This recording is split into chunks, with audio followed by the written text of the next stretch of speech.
তুই আমার চোখের সামনে থেকে দূর হয়ে যা তানভীর। আর এক মুহূর্ত যদি তুই এই বাড়িতে থাকিস, আমি পুলিশ ডাকতে বাধ্য হব। একদম ঘাট ধাক্কা দিয়ে বের করে দেবো তোকে। সাইমা প্লিজ একটু বোঝার চেষ্টা করো, তুমি যা দেখছো তা পুরোটা সত্যি না।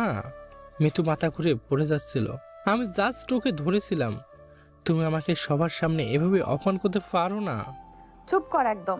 তুই আমাকে মিথ্যা বোঝাবি? নিজের চোখে দেখেছি তোরা কি কি করেছিলি ওই গেস্ট রুমের ভেতরে। আমার নিজের খালাতো বোনের সাথে আমার বিয়ের দিন নোংরামি করতে তোর রুচিতে বাঁধল না? তুই আমাকে বোঝাতে আসছিস? সজোরে একটা থাপ্পড় পড়ার শব্দে পুরো ড্রয়িং রুমের কোলাহল এক মুহূর্তেই থেমে যায়। বিয়ের সানাইয়ের শব্দ তখনও বাজছে, কিন্তু পুরো বাড়িতে এখন পিনপতন নীরবতা। সাইমা তানভীরের কলার চেপে ধরে তাকে টেনে হিঁচড়ে বিয়ের স্টেজ থেকে নিচে নামিয়ে এনেছে। তানভীরের এক গালে সাইমার হাতের 5 আঙ্গুলের দাগ স্পষ্ট হয়ে উঠেছে। সাইমা এমনিতে শহরের নামকরা কলেজের করা প্রফেসর, তার রাগের কথা পুরো পরিবার জানে, কিন্তু বিয়ের সাজে লাল বেনারসি পরে এমন রুদ্রমূর্তি ধারণ করবে সেটা কেউ ঘুণাক্ষরেও ভাবেনি। একপাশে মিতু ভয়ে জড়সড় হয়ে দাঁড়িয়ে কাঁদছে, আর চারপাশের মেহমানরা অবাক হয়ে এই দৃশ্য দেখছে। এই মেয়ে, তোর সাহস তো কম না? তুই আমার ছেলের গায়ে হাত তুললি? এমনিতেই তোর বয়স 25 পার হয়ে গেছে, বেশি বয়সের অহংকার তোর এখনো গেল না? আমার ছেলে দয়া করে তোকে বিয়ে করতে রাজি হয়েছিল, আর তুই তাকে সবার সামনে থাপ্পড় মারলি। দয়া করে বিয়ে করতে এসেছিল?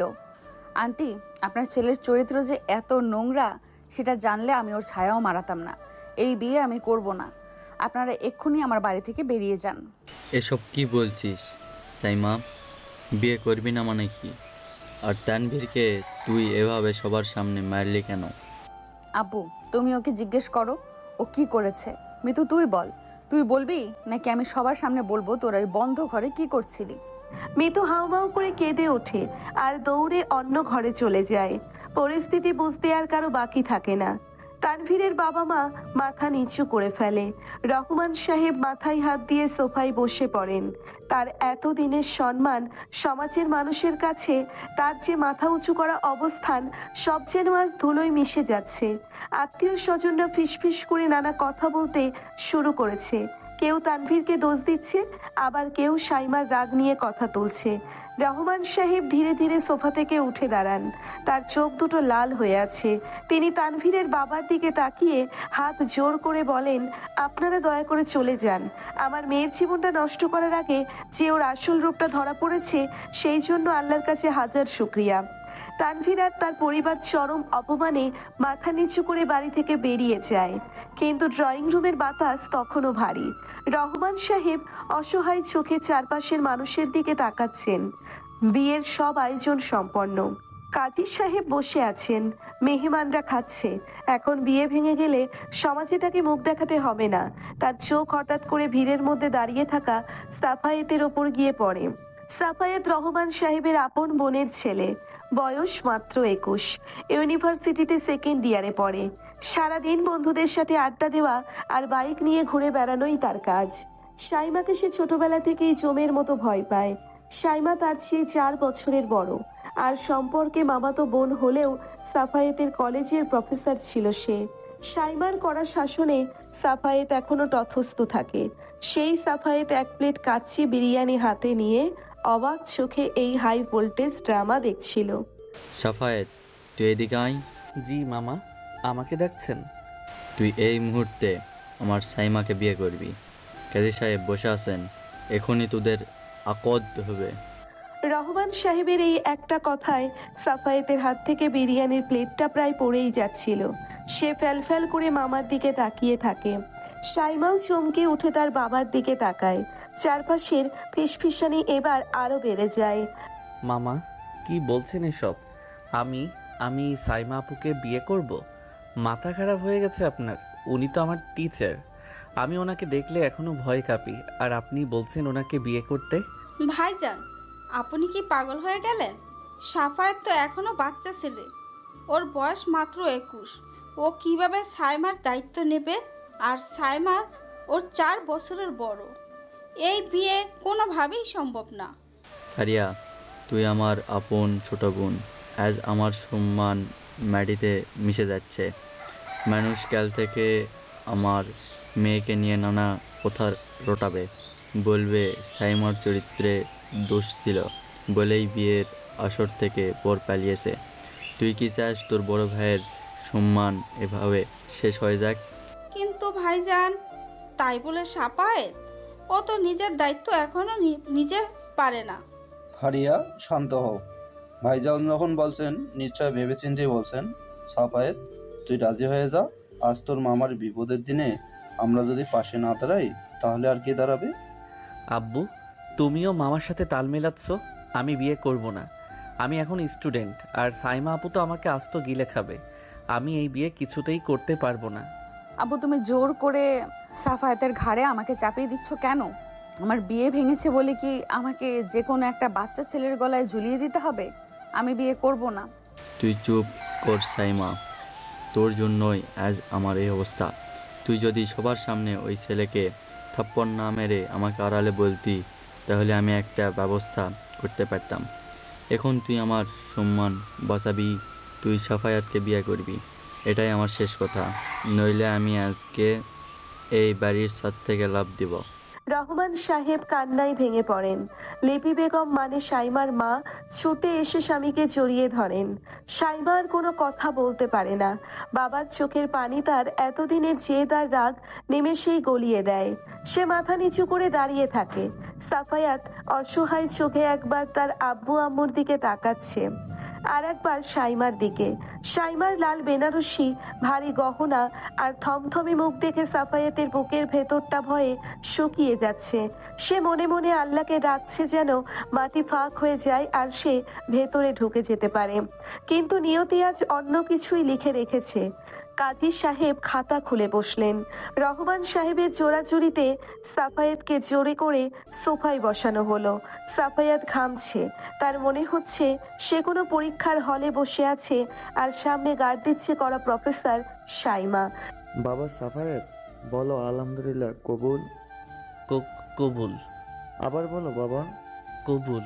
3 বার কবুল বলার পর সাফায়াতের মনে হলো তার ফাঁসির রায় কার্যকর হয়ে গেল। সাইমাও ঘোরের মধ্যে 3 বার কবুল বলে দিল। একটা সই আর কয়েকটা শব্দের মাধ্যমে 21 বছরের ডানপিটে সাফায়াত হয়ে গেল 25 বছরের কড়া মেজাজের সাইমার স্বামী। বিয়ের আনুষ্ঠানিকতা শেষ হওয়ার পর লিপি বেগম সাইমাকে জড়িয়ে ধরে অঝরে কাঁদতে লাগলেন। বিদায়ের পালা। রহমান সাহেব সাফায়াতের হাত দুটো ধরে বললেন, বাবা সাফায়াত, আমার মেয়েটার রাগ একটু বেশি, কিন্তু মনটা খুব ভালো। ওকে তুই একটু দেখে রাখিস। সাফায়াত শুধু মাথা নাড়ল, কিন্তু তার নিজের অবস্থাই তখন করুণ। সাফায়াতদের বাড়ি খুব বেশি দূরে নয়, মাত্র 15 মিনিটের রাস্তা। গাড়িতে ওঠার পর থেকে কেউ কোনো কথা বলছে না। ফারিয়া বেগম সামনের সিটে বসে আছেন, আর পেছনে সাফায়াত আর সাইমা। সাফায়াত এমনভাবে দরজার সাথে সেটে বসে আছে যেন সাইমার ছোঁয়া লাগলে সে কারেন্ট খাবে। সাইমা জানালার বাইরে তাকিয়ে আছে, তার চোখের জল গাল বেয়ে পড়ছে, কিন্তু সে একদম নিঃশব্দ। বাড়িতে পৌঁছানোর পর ফারিয়া বেগম সাইমাকে বরণ করে ঘরে তোলেন। আসাদ সাহেব ড্রয়িং রুমে বসে সাফায়াতকে ডাকেন। সাফায়েত, আজ থেকে তোর জীবনে একটা বড় দায়িত্ব চলে এসেছে। সাইমা তোর স্ত্রী, ও বয়সে বড় হতে পারে, কিন্তু এখনো ও এই বাড়ির বউ। ওর সাথে এমন কোনো ব্যবহার করবি না যাতে ও কষ্ট পায়। আজ ওর জীবনে অনেক বড় একটা ঝড় বয়ে গেছে। আব্বু, আমি তো ওনাকে এখনো টিচার হিসেবেই দেখি। আমি ওনার সাথে কথা বলবো কিভাবে? আমার তো ওনার সামনে দাঁড়াতেই পা কাঁপে। সব ঠিক হয়ে যাবে, তুই এখন যা, নিজের ঘরে যা। সাইমা একা বসে আছে। সাফায়াত ঢোক গিলে নিজের ঘরের দিকে পা বাড়ায়। দরজার কাছে এসে সে বেশ কয়েকবার গভীর শ্বাস নেয়, তারপর কাপা কাপা হাতে দরজা খুলে ভেতরে ঢোকে। সাইমা সাফায়াতের বিছানায় বসে আছে। তার মাথার ঘোমটা কিছুটা খসে পড়েছে। ভারী শাড়ি আর গহনায় তাকে খুব ক্লান্ত দেখাচ্ছে। সাফায়াত ঘরের এক কোণায় অপরাধীর মতো দাঁড়িয়ে থাকে। সে বুঝতে পারছে না কি বলা উচিত। বেশ কিছুক্ষণ নীরব থাকার পর সাফায়াত নিজেই কথা বলে। ম্যাম, মানে আপু, না মানে আপনি কি শাড়ি চেঞ্জ করবেন? আমাকে ম্যাম বা আপু ডাকার কোনো দরকার নেই সাফায়েত।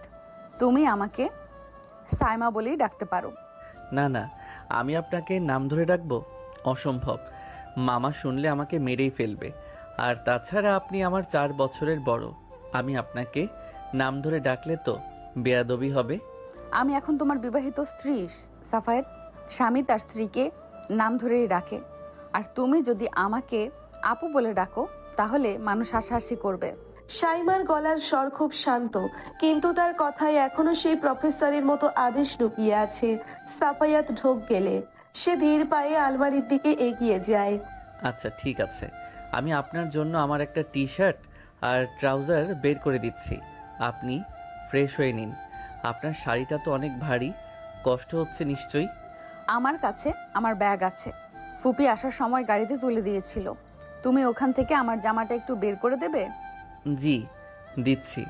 সাফায়াত তাড়াহুড়ো করে ব্যাগ থেকে সাইমার একটা সুতির থ্রি পিস বের করে দেয়। সাইমা কাপড় নিয়ে ওয়াশরুমে চলে যায়। সাফায়াত হাঁপ ছেড়ে বাঁচে। সে নিজের বিছানার দিকে তাকিয়ে ভাবে আজ রাতে সে ঘুমাবে কোথায়। সাইমার সাথে এক বিছানায় ঘুমানোর কথা ভাবলেই তার গায়ের লোম খাড়া হয়ে যাচ্ছে।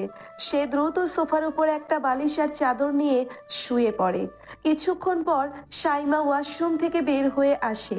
তার মুখের মেকআপ ধোয়া, চুলগুলো ভেজা।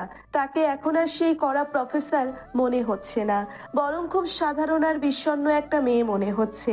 সাইমা ড্রয়িং টেবিলের সামনে দাঁড়িয়ে নিজের ভেজা চুল মুছতে মুছতে দেখে সাফায়াত সোফায় গুটিসুটি মেরে শুয়ে আছে।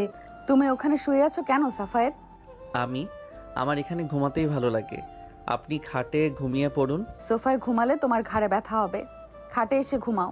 খাটটা তো যথেষ্ট বড়। না না, আমি ঠিক আছি, আপনি আরাম করে ঘুমান, আমার কোনো সমস্যা হবে না।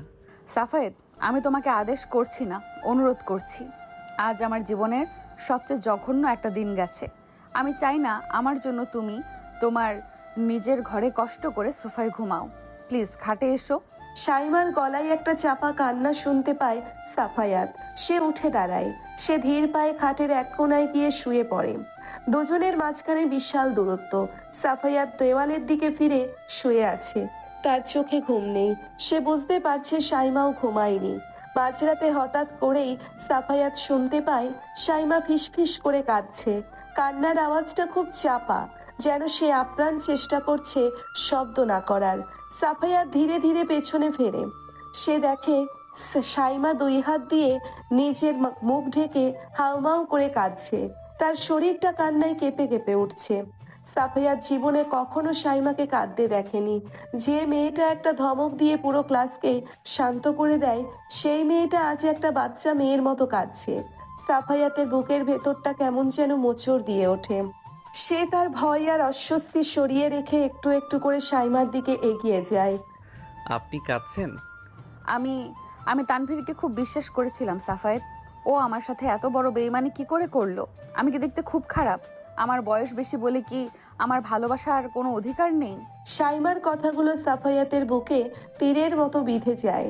সে কোনো চিন্তা না করেই তার হাতটা এগিয়ে দিয়ে সাইমার চোখের পানি মুছে দেয়। সাইমা চমকে উঠে সাফায়াতের দিকে তাকায়। সাফায়াতের চোখের দৃষ্টিতে আজ কোনো ভয় নেই, আছে অদ্ভুত এক মায়া। তানভীর একটা গাধা, একটা জানোয়ার, ও আপনার যোগ্যই ছিল না। আপনি দেখতে মোটেই খারাপ না। আপনি আমাদের কলেজের সবচেয়ে সুন্দর প্রফেসর, আর ভালোবাসা পাওয়ার অধিকার সবার আছে। আপনি এত কাঁদবেন না প্লিজ, আমার খুব খারাপ লাগছে। তুমি আমাকে শান্ত করার চেষ্টা করছো সাফায়েত? তুমি তো আমাকে ভয় পাও। ভয় পাই তো, এখনও পাচ্ছি, কিন্তু আপনি তো এখন শুধু আমার টিচার বা বড় বোন নন, আপনি আমার বউ, আর বউয়ের চোখের পানি মোছার অধিকার তো স্বামীর থাকে, তাই না? সাফায়াতের মুখে বউ ডাকটা শুনে সাইমার কান্নার বেগ যেন কিছুটা কমে আসে। সে অবাক হয়ে এই 21 বছরের ছেলেটার দিকে তাকিয়ে থাকে। সাফায়াতের হাত তখনও সাইমার গালের ওপর রাখা। সাইমা ধীরে ধীরে নিজের হাতটা তুলে সাফায়াতের হাতের ওপর রাখে। তুমি সত্যিই খুব ভালো সাফায়েত। আমার আব্বুর সম্মান বাঁচানোর জন্য তুমি নিজের জীবনটা নষ্ট করে দিলে। আমি জানি তুমি আমাকে বিয়ে করতে চাওনি। জীবন নষ্ট হবে কেন? আপনি তো আমাকে পড়িয়ে অন্তত পাশ করিয়ে দেবেন, তাই না? সাফায়াতের কথায় সাইমার ঠোঁটের কোণে একটা মলিন হাসি ফুটে ওঠে। সাফায়াতও হাসে। ঘরের ভেতরের এতক্ষণের গুমোট পরিবেশটা যেন হালকা হয়ে আসে। সাফায়াত সাইমার হাতটা আলতো করে ধরে থাকে। সাইমাও কোনো বাধা দেয় না। হঠাৎ করেই দরজায় একটা কড়া নাড়ার শব্দ হয়। এত রাতে কে নক করতে পারে? সাফায়াত আর সাইমা দুজনেই চমকে ওঠে। সাফায়াত দ্রুত খাট থেকে নেমে দরজার দিকে এগিয়ে যায়। দরজা খুলতেই সে দেখে তার বেস্ট ফ্রেন্ড রাকিব হাঁপাতে হাঁপাতে দাঁড়িয়ে আছে। কিরে রাকিব, এত রাতে তুই এখানে, কি হয়েছে? সাফায়েত, সর্বনাশ হয়ে গেছে ভাই। তানবীর আর ওর ফ্যামিলি থানায় গিয়ে সাইমাপুর নামে উল্টো পুলিশ কেস করেছে। ওরা বলছে সাইমাপুর নাকি বিয়ের আসরে তানবীরকে মারধর করে ওদের সম্মান নষ্ট করেছে এবং 5 লাখ টাকা চুরি করেছে। পুলিশ মামা বাড়িতে গেছে আর যে কোনো সময় এখানেও আসতে পারে। রাকিবের কথা শুনে সাফায়াতের মাথার ওপর যেন আকাশ ভেঙে পড়ে। ঘরের ভেতর থেকে সাইমাও সব শুনতে পায়। সে দৌড়ে দরজার কাছে আসে। তার মুখটা ভয়ে ফ্যাকাশে হয়ে গেছে। বিয়ের প্রথম রাতেই পুলিশ কেস, তানভীর এত বড় শয়তান। সাফায়াত শক্ত হয়ে দাঁড়ায়। সে এবার আর ভয় পাওয়া সেই 21 বছরের বাচ্চা ছেলে নয়। সে এখন সাইমার স্বামী। সে কি পারবে তানভীরের এই নোংরা ষড়যন্ত্র থেকে সাইমাকে বাঁচাতে? তুই কি বলছিস এসব রাকিব? তানভীর পুলিশ কেস করেছে? ওর এত বড় সাহস! নিজে আকাম করে ধরা খেলো, আবার উল্টো সাইমাপুর নামে চুরির অপবাদ দিচ্ছে। হ্যাঁ ভাই, আমি নিজে থানা থেকে খবর নিয়ে সোজা এখানে চলে এসেছি। আমার এক মামা তো ওই থানায় এসআই হিসাবে আছে। সে আমাকে ফোন দিয়ে বলল রহমান সাহেবের মেয়ে সাইমান নামে চুরির আর মারধরের মামলা হয়েছে। পুলিশ যে কোনো সময় তোদের এখানে আসতে পারে। তুই জলদি আঙ্কেলকে ডাক। তানভীরের এত বড় স্পর্ধা! ও ভেবেছে আমি মেয়ে বলে আমাকে পুলিশের ভয় দেখিয়ে দমিয়ে রাখবে। আমি নিজেই থানায় যাব, দেখি ও কত বড় মিথ্যাবাদী। আপনি কোথাও যাবেন না, আপনি এই ঘরের ভেতরেই থাকবেন। যা করার আমি করছি। তুমি কি করবে সাফায়েত? তুমি একটা স্টুডেন্ট। তুমি কি জানো পুলিশ কেস কতটা ঝামেলার? তানভীরের খালু তো আবার এলাকার কমিশনার। ওরা পুলিশের টাকা খাইয়ে নিয়ে আসবে। আমি নিজেই ফেঁসে যাব। আমি বলেছি না আপনি ঘরের ভেতরে থাকবেন? আপনি হয়তো ভুলে যাচ্ছেন যে আপনি এখন আমার বউ, আর আমার বউকে আমি পুলিশের সামনে একা ছেড়ে দিয়ে ঘরের ভেতর লুকিয়ে থাকবো? এত বড় কাপুরুষ আমি নই। রাকিব, তুই দাঁড়া, আমি আব্বুকে ডাকছি। সাফায়াতের গলার আওয়াজে একটা অদ্ভুত কাঠিন্য ছিল, যা সাইমা আগে কখনো শোনেনি। যে ছেলেটা একটু আগেও সাইমার সামনে ভয়ে কাঁপছিল, সে হঠাৎ করে যেন একজন পরিণত পুরুষ হয়ে উঠেছে। সাইমা অবাক হয়ে সাফায়াতের যাওয়ার পথের দিকে তাকিয়ে থাকে। ড্রয়িং রুমে আসাদ সাহেব আর ফারিয়া বেগম ততক্ষণে ঘুম থেকে উঠে এসেছেন। রাকিবের মুখে সব শুনে আসাদ সাহেবের মুখ চিন্তায় কালো হয়ে যায়। ফারিয়া বেগম তো ভয়ে কাঁপতে শুরু করেন। রহমান ভাইজান, কি জানেন এসব? আমি ওনাকে এখনই ফোন দিচ্ছি। আঙ্কেল, মামার বাড়িতে অলরেডি পুলিশ গেছে। মামা তো হার্টের রোগী, ওনার অবস্থা এমনিতেই খারাপ। পুলিশ এখন সাইমা আপুকে অ্যারেস্ট করতে এদিকে আসছে। ইয়াল্লাহ, বিয়ে প্রথম রাতেই এ কোন বিপদে পড়লাম আমরা। সাইমা তো কোনো দোষ করেনি। তানভীর ছেলেটা তো কালপিট। এখন আমার ঘরের বউকে যদি পুলিশ নিয়ে যায়, তাহলে সমাজে আমরা মুখ দেখাবো কিভাবে? আম্মু, তুমি একটু শান্ত হও তো। কেউ সাইমাকে নিয়ে যেতে পারবে না। ঠিক সেই মুহূর্তে বাড়ির মেইন গেটে পুলিশের গাড়ির সাইরেনের শব্দ শোনা যায়। ফারিয়া বেগম ভয়ে কেঁদে ফেলেন। আসাদ সাহেব দ্রুত দরজার দিকে এগিয়ে যান। সাফায়াত রাকিবকে ইশারা করে সাইমার ঘরের দরজার সামনে দাঁড় করিয়ে নিজে আব্বুর পিছু পিছু যায়। দরজা খুলতেই দেখা যায় একজন সাব ইন্সপেক্টর আর দুজন কনস্টেবল দাঁড়িয়ে আছে। তাদের পেছনে তানভীরের বড় ভাই দাঁড়িয়ে শয়তানি হাসি হাসছে। আসাদ সাহেব, আমরা সাইমা রহমানকে অ্যারেস্ট করতে এসেছি। ওনার নামে চুরি এবং মারধরের এফআইআর দায়ের হয়েছে। ওনাকে ডাকুন। স্যার, আপনারা ভুল হচ্ছেন। কাল রাতে সাইমার বিয়ের আসরে তানভীর একটা জঘন্য কাজ করেছিল, তাই বিয়ে ভেঙে যায়। সাইমা কোনো টাকা চুরি করেনি। টাকা চুরি করেনি মানে? 5 লাখ টাকা ক্যাশ আমার ভাই পকেটে নিয়ে ঘুরছিল কাবিনের জন্য। ওই মেয়ে আমার ভাইকে মেরে সেই টাকা ছিনিয়ে নিয়ে পালিয়েছে। আপনারা তাড়াতাড়ি ওকে বের করুন অফিসার। মুখ সামলে কথা বলবেন ভাই। সাইমা আপনার ভাইয়ের মতো রাস্তার টোকাই না যে টাকা চুরি করবে। আর অফিসার, আপনারা এত রাতে একজন মহিলাকে অ্যারেস্ট করতে এসেছেন। আপনাদের সাথে কি কোনো ফিমেল পুলিশ আছে? ফিমেল পুলিশ নেই তো কি হয়েছে? মামলা তো হয়েছে, আমাদের ডিউটি আমরা করছি। তুমি কে? হ্যাঁ ছোকরা, আমাদের কাজে বাধা দেওয়ার? আমি সাফায়েত, সাইমা আমার স্ত্রী। আর আমি আইনের স্টুডেন্ট না হলেও দেশের আইন কানুন খুব ভালো করেই জানি। সূর্য ডোবার পর এবং সূর্য ওঠার আগে কোনো মহিলাকে মহিলা পুলিশ ছাড়া আপনারা অ্যারেস্ট করতে পারেন না? আপনাদের কাছে কি ম্যাজিস্ট্রেটের স্পেশাল পারমিশন আছে? থাকলে দেখান, আমি আমার স্ত্রীকে আপনাদের সাথে যেতে দেব। সাফায়াতের এই আইনি কথায় সাব ইন্সপেক্টর কিছুটা ভড়কে যান। তানভীরের ভাই রেগে গিয়ে সাফায়াতের কলার চেপে ধরতে যায়। সাফায়াত এক ঝটকায় তার হাত সরিয়ে দিয়ে সজোরে একটা ধাক্কা মারে। তানভীরের ভাই ছিটকে পেছনের দেওয়ালের সাথে ধাক্কা খায়। আমার গায়ে হাত তোলার সাহস দেখাবেন না। কাল আপনার ভাই বিয়ের আসরে মার খেয়েছে, আজ আপনি খাবেন। অফিসার, আপনারা যদি এখনই এখান থেকে না যান, আমি কিন্তু উপরের লেভেলে ফোন করতে বাধ্য হব। রাকিবের মামা কিন্তু আপনাদের থানারই এসআই, আর আমার ভার্সিটির ভিপি ভাই আপনাদের এসপির আপন ছোট ভাই। আমি কি ফোন লাগাবো? আরে না না, ফোন লাগানোর কি আছে, আমরা তো জাস্ট ইনকোয়ারি করতে এসেছিলাম। ঠিক আছে, কাল সকালে আমরা ফিমেল পুলিশ নিয়ে আসব, তখন কিন্তু ওনাকে থানায় যেতে হবে। চলেন আমরা যাই। পুলিশ আর তানভীরের ভাই চলে যাওয়ার পর সাফায়াত একটা দীর্ঘশ্বাস ফেলে দরজাটা বন্ধ করে দেয়। আসাদ সাহেব অবাক হয়ে ছেলের দিকে তাকিয়ে আছেন। যে ছেলে সারাদিন শুধু আড্ডা আর বাইক নিয়ে মেতে থাকতো, সে আজ এত সুন্দর করে একটা বড় বিপদ সামলে নিল। ফারিয়া বেগম দৌড়ে এসে ছেলেকে জড়িয়ে ধরেন। ড্রয়িং রুমের এক কোণায় দাঁড়িয়ে সাইমা সব দেখছিল। তার বুকের ভেতরটা এক অদ্ভুত ভালো লাগায় ভরে যায়। সাফায়াত সত্যিই তাকে সম্মান করে এবং রক্ষা করতে জানে। সকালবেলা বাড়িতে একটা থমথমে পরিবেশ। ফারিয়া বেগম রান্নাঘরে নাস্তা বানাচ্ছেন। সাইমা একটা সুতির শাড়ি পরে রান্নাঘরের দরজায় এসে দাঁড়ায়। সে এমনিতেই একটু গম্ভীর প্রকৃতির, কিন্তু আজ তার চোখে মুখে অপরাধ বোধ। আমি নিজেই ফেস করব। আরে না না মা, তুমি কেন কাজ করতে যাবে? তুমি নতুন বউ, তুমি ড্রয়িং রুমে গিয়ে বসো, আমি নাস্তা দিচ্ছি। ফুপি, আমি কি কিছু সাহায্য করব? ফুপি, আমি জানি আমার জন্য কাল রাতে আপনাদের অনেক অপমান সহ্য করতে হয়েছে। তানভীরের পরিবার আপনাদেরও হয়তো অনেক কথা শোনাবে। আমাকে মাফ করে দিবেন ফুপি। আমি আসলে রাগের মাথায় কাল নিজেকে কন্ট্রোল করতে পারিনি। সাইমা মা, তুই আমার বড় ভাইয়ের মেয়ে, তুই কোনো ভুল করিসনি। তানভীরের মতো লম্পট ছেলেকে বিয়ে করলে তোর জীবনটা নরক হয়ে যেত।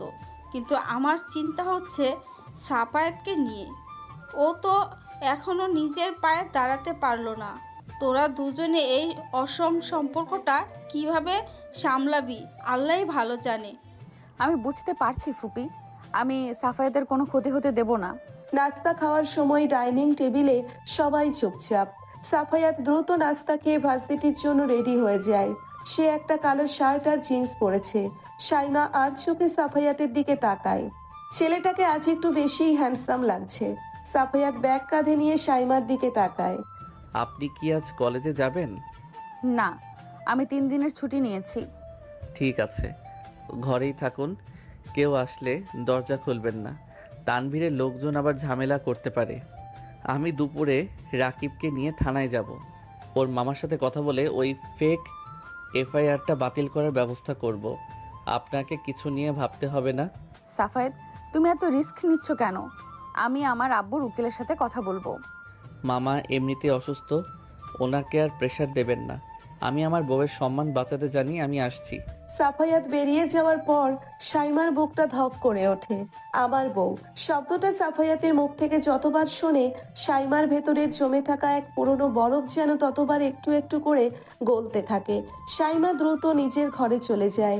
সে দরজাটা ভেতর থেকে আটকে দিয়ে নিজের ফোনটা হাতে নেয়। তার হাত কাঁপছে। সে একটা নাম্বার ডায়াল করে। হ্যালো মিতু। হ্যাঁ আপু বলো, আমার তো খুব ভয় করছে। কালকে ওই ঘটনার পর থেকে আমি নিজের ঘরে লক হয়ে আছি। আব্বু আম্মু আমাকে প্রচুর বকেছে। তুই একদম চুপ থাকবি মিতু। কেউ যেন বিন্দু স্বর্গ জানতে না পারে তুই আমার কথা মতো কাজ করেছিস। আমি তোকে কথা দিচ্ছি, তোর কোনো ক্ষতি আমি হতে দেব না। কিন্তু আপু, তানভীর ভাইয়ার তো পুলিশ কেস করেছে। যদি পুলিশ আমাকে জেরা করে, আমি তো মিথ্যে বলতে পারবো না। পুলিশ তোকে ডাকবে না, আর ডাকলেও তুই শুধু বলবি তানভীর জোর করে তোকে ওই ঘরে নিয়ে গিয়েছিল, ব্যাস। এর বাইরে একটা কথাও বলবি না। তোর অ্যাকাউন্টে আমি কালই ওই 5 লাখ টাকা ট্রান্সফার করে দিয়েছি। তুই তোর ওই স্বপ্নের বুটিকে ইনভেস্ট কর। কিন্তু আপাতত কিছুদিন একদম চুপ থাক। আচ্ছা আপু, কিন্তু আমার একটা কথা জানার ছিল। তুমি তানভীর ভাইয়াকে তো এমনিতেও বিয়ে করতে পারতে, না বলে দিতে পারতে। এমন একটা নোংরা নাটক সাজানোর কি দরকার ছিল? আর সাফায়েত ভাইয়াকে এভাবে ফাঁসানোর মানে কি? তুই বেশি বুঝিস মিতু। আমার যা দরকার ছিল আমি সেটা আদায় করেছি। সাফায়েত ফেসেছে কি ফাঁসেনি সেটা আমি বুঝবো। তুই শুধু তোর নিজের মুখটা বন্ধ রাখবি। তানভীর একটা লোভী ছেলে, ওকে ফাঁসানোটা জরুরি ছিল যাতে পরিবারের কেউ ওর পক্ষ না নেয়। আর সাফায়েত, ওর ব্যাপারটা তুই বুঝবি না। শাইমা কলটা কেটে দিয়ে ফোনটা বিছানায় ছুঁড়ে ফেলে। সে আয়নার সামনে গিয়ে দাঁড়ায়। আয়নায় নিজের প্রতিবিম্বের দিকে তাকিয়ে সে একটা দীর্ঘশ্বাস ফেলে। কেউ জানে না এই পুরো ঘটনাটা শাইমার নিজের হাতে বোনা একটা নিখুঁত জাল। তানভীর যে লোভী আর চরিত্রহীন সেটা শাইমা অনেক আগে থেকেই জানতো। কিন্তু শাইমার আসল লক্ষ্য তানভীর ছিল না, তার লক্ষ্য ছিল সাফায়েত। সেই সাফায়াত যাকে সে গত 4 বছর ধরে পাগলের মতো ভালোবাসে। কিন্তু বয়সের ব্যবধান আর ফ্যামিলির সম্মানের কথা ভেবে সে কখনো নিজের মনের কথা কাউকে বলতে পারেনি। সে জানতো সাফায়াত তাকে ভয় পায়, তাই সে এমন একটা পরিস্থিতি তৈরি করলো যেখানে বাধ্য হয়ে সাফায়াতকে তাকে বিয়ে করতে হয়। দুপুরবেলা সাফায়াত ভার্সিটির ক্যাফেটেরিয়ায় বসে আছে। তার সাথে রাকিব আর শিয়াম সাফায়াতের আরেকজন ঘনিষ্ঠ বন্ধু। ভাই আমি তো এখনো বিশ্বাস করতে পারছি না তুই সাইমা ম্যাডামকে বিয়ে করেছিস। ভাই উনি তো ক্লাসে ঢুকলে আমরা নিশ্চয়ই নিতু ভয় পাই। তুই ওনার সাথে এক রুমে ঘুমাবি কিভাবে? আরে বেটা, সাফায়েত তো এখন ম্যাডামের জামাই। এখন কি ম্যাডাম ওকে ক্লাসের মতো বকা দেবে নাকি? রাতে হয়তো ম্যাডাম নিজেই সাফায়েতকে পড়া বুঝিয়ে দেবে। তোরা ফাইজলামি করিস না তো ভাই, আমার এমনিতেই মাথা খারাপ হয়ে আছে। তানভীরের পুলিশ কেসটার কি হলো বল? তুই চিন্তা করিস না, আমার মামা খবর নিয়েছে। তানভীর কোনো প্রমাণ দেখাতে পারেনি। বিয়ের আসরে এতগুলো মানুষের সামনে ও মৃত্যুর সাথে ধরা খেয়েছে, তাই পুলিশ উল্টো তানভীরকে ওয়ার্নিং দিয়েছে। কেস এমনিতেই ডিসমিস হয়ে যাবে। যাক বাঁচালি ভাই, কিন্তু আমার বুকের উপর এখন বিশাল একটা পাথর বসে আছে।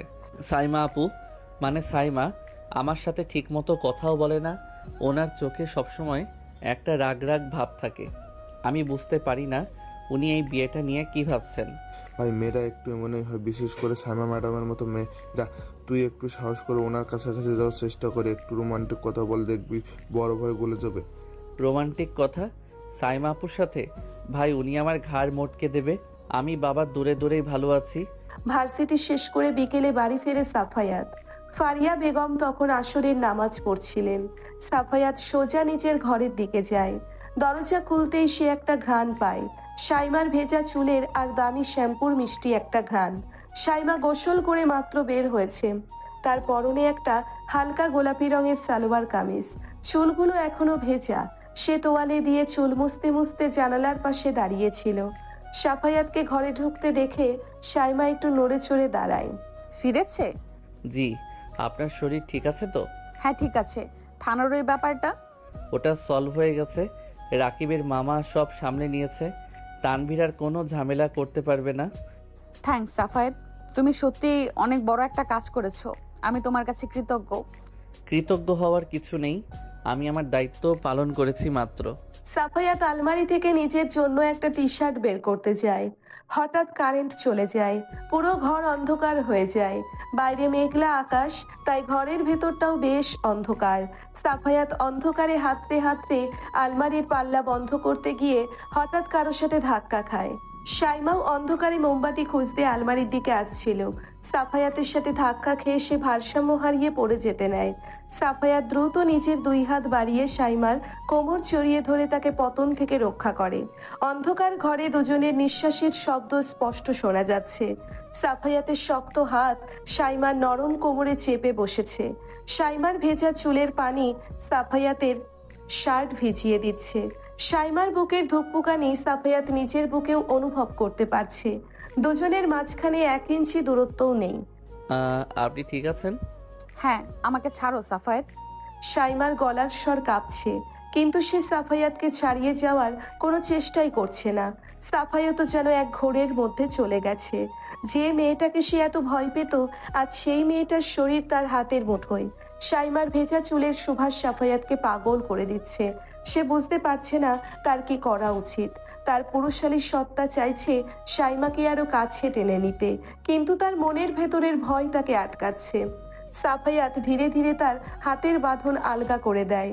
সাইমা একটু পিছিয়ে যায়, কিন্তু সেও কোনো কথা বলতে পারছে না। ঠিক সেই মুহূর্তে কারেন্ট চলে আসে। আলো আসতেই দুজনেই চরম অপ্রস্তুত হয়ে যায়। সাইমার ফর্সা গাল দুটো লজ্জায় টকটকে লাল হয়ে গেছে। সে আর এক মুহূর্তও সেখানে না দাঁড়িয়ে দ্রুত ড্রয়িং রুমের দিকে চলে যায়। সাফায়াত নিজের হাতের দিকে তাকিয়ে থাকে। তার হাতের তালুতে তখনও সাইমার কোমরের স্পর্শ লেগে আছে। তার বুকের ভেতরটা এক অজানা আনন্দে নেচে ওঠে। সে বুঝতে পারে এই সিনিয়র বউয়ের প্রতি তার আর কোনো ভয় নেই, বরং একটা অদ্ভুত আকর্ষণ তৈরি হচ্ছে। রাত 10টা। রাতের খাবার শেষে সবাই যে যার ঘরে চলে গেছে। সাফায়াত বিছানায় বসে ল্যাপটপে তার একটা অ্যাসাইনমেন্টের কাজ করছিল। সাইমা খাটের অন্য পাশে বসে একটা বই পড়ছিল। দুজনের মাঝে সেই বিকেলের পর থেকে আর কোনো কথা হয়নি। একটা অস্বস্তিকর নীরবতা পুরো ঘরে বিরাজ করছে। উফ, এই থিওরিটা তো কিছুতেই মাথায় ঢুকছে না। কি থিওরি? আমাকে দেখতে দাও। সাইমা বইটা বন্ধ করে সাফায়াতের কাছাকাছি সরে আসে। সে ল্যাপটপের স্ক্রিনের দিকে ঝুঁকে পড়ে। সাইমার হঠাৎ এত কাছে আসায় সাফায়াতের আবার বুক ধড়ফড় শুরু হয়। সাইমা খুব সুন্দর করে একদম প্রফেসরের মতো সাফায়াতকে থিওরিটা বুঝিয়ে দেয়। বাহ, আপনি তো খুব সুন্দর করে বুঝিয়ে দিলেন। আমি তো ভাবছিলাম কাল স্যারকে কি জবাব দেব। আমি কলেজের প্রফেসর সাফায়েত, এসব থিওরি আমার মুখস্থ। তুমি যদি নিয়মিত মন দিয়ে পড়াশোনা করো তাহলে তোমাকেও কারো কাছে আটকে থাকতে হবে না। কিন্তু মন তো পড়াশোনায় বসতে চায় না। তাহলে কোথায় বসতে চায় তোমার মন? বন্ধুদের সাথে আড্ডায়, নাকি অন্য কোথাও? সাইমা কথাটা বলে সাফায়াতের চোখের দিকে সরাসরি তাকায়। সাফায়াত একটু হকচকিয়ে যায়। সাইমার চোখে আজ কোনো শাসন নেই, বরং একটা অদ্ভুত মায়া আর প্রশ্ন লুকিয়ে আছে। না মানে, আমি তো আর ইচ্ছাকৃত আড্ডা মারি না, তবে এখন থেকে মন দিয়ে পড়ব। আপনি তো ঘরেই আছেন আমাকে পড়ানোর জন্য। আমি সারা জীবন তোমাকে পড়াবো সাফায়েত। তোমার কি মনে হয় আমাদের এই বিয়েটা সারা জীবন টিকবে? সাইমার এই আকস্মিক প্রশ্নে সাফায়াত ল্যাপটপ বন্ধ করে দেয়। সে সাইমার দিকে পুরোপুরি ঘুরে বসে। কেন টিকবে না? আমি তো এই বিয়েটা ভাঙার জন্য করিনি। আপনি কি চান না আমার সাথে থাকতে? আমি কি চাই তা দিয়ে তো আর জীবন চলে না। তুমি 21 বছরের একটা ছেলে, তোমার সামনে পুরো জীবন পড়ে আছে। তুমি নিশ্চয়ই মনে মনে অন্য কাউকে চেয়েছিলে। আমার মতো বয়স্ক আর রকচটা একটা মেয়েকে তুমি কেন সারা জীবন সহ্য করবে? বয়স্ক? আপনি নিজেকে বয়স্ক বলছেন? আপনার বয়স মাত্র 25, আর রকচটা আপনি হয়তো কলেজে, কিন্তু আমার কাছে তো আপনি আমার বউ। আমি আপনাকে সহ্য করব না, আমি আপনাকে সম্মান করব, আর আমি অন্য কাউকে কোনো দিন চাইনি। সাফায়াতের এত পরিণত আর গুছিয়ে বলা কথা শুনে সাইমা মুগ্ধ হয়ে যায়। তার মনের ভেতরের সব সংশয় যেন দূর হয়ে যাচ্ছে। সে আর নিজেকে আটকে রাখতে পারে না। সে ধীরে ধীরে তার ডান হাতটা এগিয়ে দিয়ে সাফায়াতের গালের ওপর রাখে। সাফায়াত চমকে ওঠে, কিন্তু সে সাইমাকে বাধা দেয় না। তুমি এত ভালো কেন সাফায়েত? তুমি কি জানো তুমি আমাকে কতটা মুগ্ধ করেছো? আমি ভালো না খারাপ সেটা তো আপনি আস্তে আস্তে বুঝবেন, কিন্তু আপনি আমাকে আর ভয় দেখাবেন না প্লিজ। আমি আপনার ওই প্রফেসরি রূপটা একদম পছন্দ করি না। ঠিক আছে, আর ভয় দেখাবো না। সাইমা মুচকি হাসে, সাফায়াতও হাসে। দুজনের হাসির শব্দে ঘরের পরিবেশটা খুব রোমান্টিক হয়ে ওঠে। সাফায়াত নিজের হাত বাড়িয়ে সাইমার হাতটা ধরে ফেলে। সে সাইমার আঙ্গুলের ভাঁজে নিজের আঙ্গুল গলিয়ে দেয়। সাইমার চোখ নিচে থেকেই বন্ধ হয়ে আসতে থাকে। সে সাফায়াতের কাঁধে নিচের মাথাটা আলতো করে এলিয়ে দেয়। সাফায়াত সাইমার চুলে মুখ গুজে একটা দীর্ঘশ্বাস ফেলে। তার মনে হচ্ছে সে পৃথিবীর সবচেয়ে সুখী মানুষ। সে ধীরে ধীরে তার ঠোঁট সাইমার কপালে ছোঁয়ায়। সাইমা একটা হালকা কাঁপুনি দিয়ে সাফায়াতকে আরো শক্ত করে জড়িয়ে ধরে। ঠিক সেই মুহূর্তেই সাইমার ফোনটা বিকট শব্দে বেজে ওঠে। সাফায়াত আর সাইমা দুজনেই চমকে দূরে সরে যায়। রোমান্টিক পরিবেশটা এক মুহূর্তে ভেঙে চুরমার হয়ে যায়।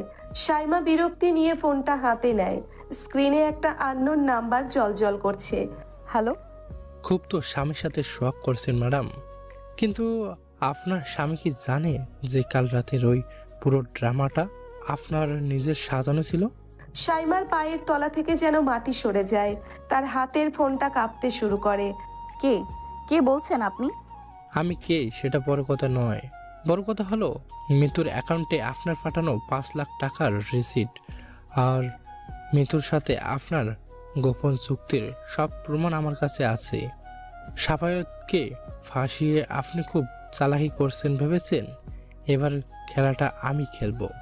কলটা কেটে যায়। শাইমা পাথরের মতো জমে যায়। সাফায়াত অবাক হয়ে শাইমার ফ্যাকাশে মুখের দিকে তাকিয়ে আছে। কি হয়েছে সাইমা? কার ফোন ছিল? তুমি এত ঘামছো কেন? শাইমা ঢোক গেলে সে বুঝতে পারে না সাফায়াতকে সে কি উত্তর দেবে। তার এত নিখুঁত প্ল্যানটা কে জেনে গেল? আর এখন যদি সাফায়াত সত্যিটা জানতে পারে তাহলে সে কি শাইমাকে এক মুহূর্ত আর এই বাড়িতে রাখবে? শাইমার মনে হচ্ছে তার সাজানো স্বপ্নের সংসারটা শুরুর আগেই যেন ভেঙে টুকরো টুকরো হয়ে যাচ্ছে। কি হয়েছে সাইমা? কার ফোন ছিল? তুমি এত ঘামছো কেন? কেউ না, রং নাম্বার ছিল। রং নাম্বার ছিল তো তুমি এমন ভূতের মতো চমকে উঠলে কেন? আর তোমার হাত কাঁপছে কেন? দাও তো ফোনটা আমার কাছে, দেখি কে এত রাতে ডিস্টার্ব করছে। আরে বললাম তো কেউ না। তুমি এত জেরা করছো কেন আমাকে? আমি তো তোমার স্টুডেন্ট নাকি যে সব কথার কৈফিয়ত দিতে হবে? শাইমা হঠাৎ করেই গলার স্বর কিছুটা উঁচুতে তুলে কথাগুলো বলে। তার এই আকস্মিক ধমকে সাফায়াত কিছুটা ভড়কে যায়। একটু আগের সেই নরম লাজুক শাইমা চোখের পলকে আবার সেই রকচটা প্রফেসরে পরিণত হয়েছে। শাইমা দ্রুত নিজের ফোনটা বালিশের নিচে লুকিয়ে ফেলে এবং বিছানার একপাশে মুখ ঘুরিয়ে শুয়ে পড়ে। সাফায়াত কিছুক্ষণ চুপচাপ দাঁড়িয়ে থাকে। তার বুকের ভেতরটা কেমন যেন খচখচ করতে থাকে। শাইমা যে মিথ্যা বলছে সেটা সাফায়াত খুব ভালো করেই বুঝতে পারছে। কিন্তু কেন মিথ্যা বলছে? কার ফোন ছিল যেটা নিয়ে সে এতটা আতঙ্কিত হয়ে পড়ল? সাফায়াত একটা দীর্ঘশ্বাস ফেলে লাইট অফ করে দেয় এবং বিছানার অন্য পাশে শুয়ে পড়ে। মাঝরাতে হঠাৎ বাইরে তুমুল বৃষ্টি শুরু হয়। বৃষ্টির ছাদ জানালার কাঁচ ভেদ করে ঘরের ভেতর আসতে থাকে। বাতাসের তীব্রতায় জানালার পর্দাগুলো উঠছে। সাফায়াত উঠে জানালা বন্ধ করতে যায়। জানালা বন্ধ করে ফেরার সময় বিদ্যুৎ চমকে ওঠে। সেই তীব্র আলোয় সাফায়াত দেখে শাইমা বিছানায় নেই। সে চমকে ওঠে। বাথরুমের দরজাও খোলা, সেখানেও কেউ নেই। সাফায়াত দ্রুত ঘরের দরজা খুলে বারান্দার দিকে যায়। বারান্দার এক কোণায় অন্ধকারের মধ্যে শাইমা দাঁড়িয়ে আছে। বৃষ্টির ছাটে তার শরীর ভিজে যাচ্ছে, কিন্তু সেদিকে তার কোনো ভ্রুক্ষেপ নেই। সে আপন মনে কাঁদছে। সাফায়াত ধীর পায়ে শাইমার পিছনে গিয়ে দাঁড়ায়। এত রাতে এখানে কি করছেন? বৃষ্টিতে তো ভিজে যাচ্ছেন। তুমি এখানে কেন এসেছো সাফায়েত? যাও গিয়ে ঘুমাও। আপনি না ঘুমালে আমি কিভাবে ঘুমাবো? আপনি কি ওই ফোন কলটার জন্য কাঁদছেন? তানভীর কি আবার কোনো হুমকি দিয়েছে? আমাকে সত্যি করে বলুন সাইমা, আমি সব ঠিক করে দিব। তুমি কিছু ঠিক করতে পারবে না সাফায়েত। কিছু জিনিস এতটাই জটিল হয়ে যায় যে সেটা আর আগের মতো ঠিক করা সম্ভব হয় না। তুমি আমার থেকে দূরে থাকো, সেটাই তোমার জন্য ভালো। দূরে থাকবো মানে কি? আপনি আমার বউ, আপনার সব ভালো মন্দের দায়িত্ব এখন আমার। আপনি আমাকে বিশ্বাস করতে পারেন সাইমা। আমি হয়তো বয়সে আপনার ছোট, হয়তো আমি আপনার মতো অতটা ম্যাচিউরড না, কিন্তু আমি আপনাকে ঠকাবো না। সাফায়াতের এই কথাগুলো শাইমার বুকের ভেতর অপরাধ বোধের আগুন আরো বাড়িয়ে দেয়। যে ছেলেটা তাকে এত বিশ্বাস করছে, এত ভরসা দিচ্ছে, সেই ছেলেটাকেই সে সবচেয়ে বড় ধোঁকাটা দিয়েছে। শাইমা আর নিজেকে সামলাতে পারে না। সে হঠাৎ করেই ঘুরে দাঁড়িয়ে সাফায়াতের বুকে মাথা রেখে হাউমাউ করে কেঁদে ওঠে। সাফায়াত চমকে গেলেও পরক্ষণেই তার দুই হাত দিয়ে শাইমাকে শক্ত করে জড়িয়ে ধরে। সাফায়াতের বুকের উষ্ণতা আর তার চওড়া কাঁধ শাইমাকে অদ্ভুত এক নিরাপত্তা দেয়। সে তার দুই হাত দিয়ে সাফায়াতের শার্ট খামচে ধরে কাঁদে। সাফায়াত শাইমার ভেজা চুলে আলতো করে হাত বুলিয়ে দেয়। বৃষ্টির শব্দ আর শাইমার কান্নার শব্দ মিলেমিশে এক অদ্ভুত পরিবেশ তৈরি করে। শান্ত হন সাইমা, আমি তো আছি। আমি কাউকে আপনার কোনো ক্ষতি করতে দেব না। কেউ যদি আপনাকে কষ্ট দেয় আমি তার ঘাড় মোটকে দেব। আমাকে ছেড়ে যেও না সাফায়েত, আমি তোমাকে ছাড়া মরে যাব। আমি জানি আমি খুব খারাপ, আমি অনেক বড় ভুল করেছি, কিন্তু আমি তোমাকে সত্যিই অনেক ভালোবাসি। পাগল, আপনাকে ছেড়ে আমি কোথায় যাব? আর আপনি কি এমন ভুল করবেন? আপনি তো কলেজের সবচেয়ে স্ট্রিক্ট প্রফেসর। আপনার ভুল ধরার সাহস কার আছে? সাফায়াত কথাটা মজা করে বললেও শাইমার বুকটা কেঁপে ওঠে। সে বুঝতে পারে এখন আর কিছু বলার সময় নয়। সে যদি এখনই সব সত্যি বলে দেয় তাহলে সাফায়াত তাকে এক মুহূর্ত আর কাছে রাখবে না। শাইমা নিজেকে সামলে নিয়ে সাফায়াতের বুক থেকে মাথা তোলে। সে দ্রুত নিজের চোখের পানি মুছে ফেলে।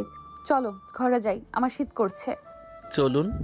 পরের দিন সকালবেলা ফারিয়া বেগম ডাইনিং টেবিলে নাস্তা সাজাচ্ছেন, আসাদ সাহেব খবরের কাগজ পড়ছেন, সাফায়াত রেডি হয়ে ঘর থেকে বের হয়। সাইমা তখনও ঘুম থেকে ওঠেনি। কিরে সাফায়াত, সাইমা কোথায়? আর শরীর ঠিক আছে তো? কাল রাতে তো দেখলাম তোদের ঘরের লাইট অনেকক্ষণ জ্বলছিল। হ্যাঁ আম্মু, ও ঠিক আছে। আসলে কাল রাতে ওর একটু মাথা ব্যথা করছিল, তাই ঘুমাতে দেরি হয়েছে। তুমি ওকে ডাকবে না, ও ঘুমাক। আমি ভার্সিটি থেকে ফিরে ওকে ডাক্তারের কাছে নিয়ে যাব। শোন সাফায়েত, তোর মামার সাথে আমার কথা হয়েছে। তানভীরের ওই পুলিশের কেসের ব্যাপারটা পুরোপুরি মিটে গেছে, কিন্তু সমাজের মানুষ তো অনেক কথা বলছে। আমরা চাচ্ছি সামনে শুক্রবার একটা ছোট করে বৌভাতের আয়োজন করতে, আত্মীয় স্বজনদের ডেকে তোর বিয়ের আনুষ্ঠানিকতা শেষ করে ফেলি। আব্বু, এখন এসব অনুষ্ঠানের কোনো দরকার নেই। সাইমা এমনিতেই খুব মেন্টাল প্রেশারে আছে, ওকে একটু সময় দাও। ও আগে এই পরিবেশের সাথে মানিয়ে নিক, তারপর না হয় অনুষ্ঠান করা যাবে। সাফায়াতের এই পরিণত কথায় আসাদ সাহেব আর ফারিয়া বেগম দুজনেই অবাক হয়ে যান। তাদের ছেলেটা যেন বিয়ের পর রাতারাতি বড় হয়ে গেছে। সে তার স্ত্রীর সম্মান আর মানসিক অবস্থার কথা কতটা গুরুত্ব দিয়ে ভাবছে, সেটা দেখে বাবা মা হিসেবে তারা গর্ববোধ করেন। সাফায়াত নাস্তা করে ভার্সিটির উদ্দেশ্যে বেরিয়ে যায়। দুপুরবেলা সাইমা একটা ক্যাফেতে বসে আছে, তার সামনে মিতু বসে কাঁপছে। সাইমা আজ চোখে কালো রোদ চশমা পরে এসেছে, যাতে কেউ তাকে চিনতে না পারে। তার মুখের চেহারা থমথমে। তুই আমাকে সব সত্যি কথা বলবি মিতু? তোর ফোন থেকে ওই স্ক্রিনশট আর ব্যাংক রিসিট কে পেয়েছে? তুই কি কাউকে কিছু বলেছিস? বিশ্বাস করো আপু, আমি কাউকে কিছু বলিনি। কাল রাতে আমি যখন ঘুমাচ্ছিলাম তখন হয়তো কেউ আমার ফোন চেক করেছে, কিন্তু আমার ফোনে তো পাসওয়ার্ড দেওয়া ছিল, আমি বুঝতে পারছি না আপু। তোর ওই লম্পট বয়ফ্রেন্ডের কাজ নয় তো? তুই যার সাথে সেদিন ফোনে চ্যাট করছিলি? না না, ও তো এসবের কিছুই জানে না আপু। আমার খুব ভয় করছে। কাল রাতে আমাকেও একটা আননোন নাম্বার থেকে মেসেজ করেছে, লিখেছে তোর আপুকে বলবি 50 লাখ টাকা রেডি রাখতে, নইলে কালকের মধ্যেই ভিডিও আর সব প্রমাণ সাফায়াতের মোবাইলে চলে যাবে। 50 লাখ? এত টাকা আমি কোথায় পাবো? আর আমি যদি টাকা না দেই? তাহলে ওরা সব ফাঁস করে দেবে আপু। তানভীর ভাইয়া যদি এসব জানতে পারে তাহলে তো তোমাকে আর সাফায়াত ভাইয়াকে জ্যান্ত পুঁতে ফেলবে, আর তোমার আব্বু তো স্ট্রোক করেই মারা যাবে। তুমি কিছু একটা করো আপু।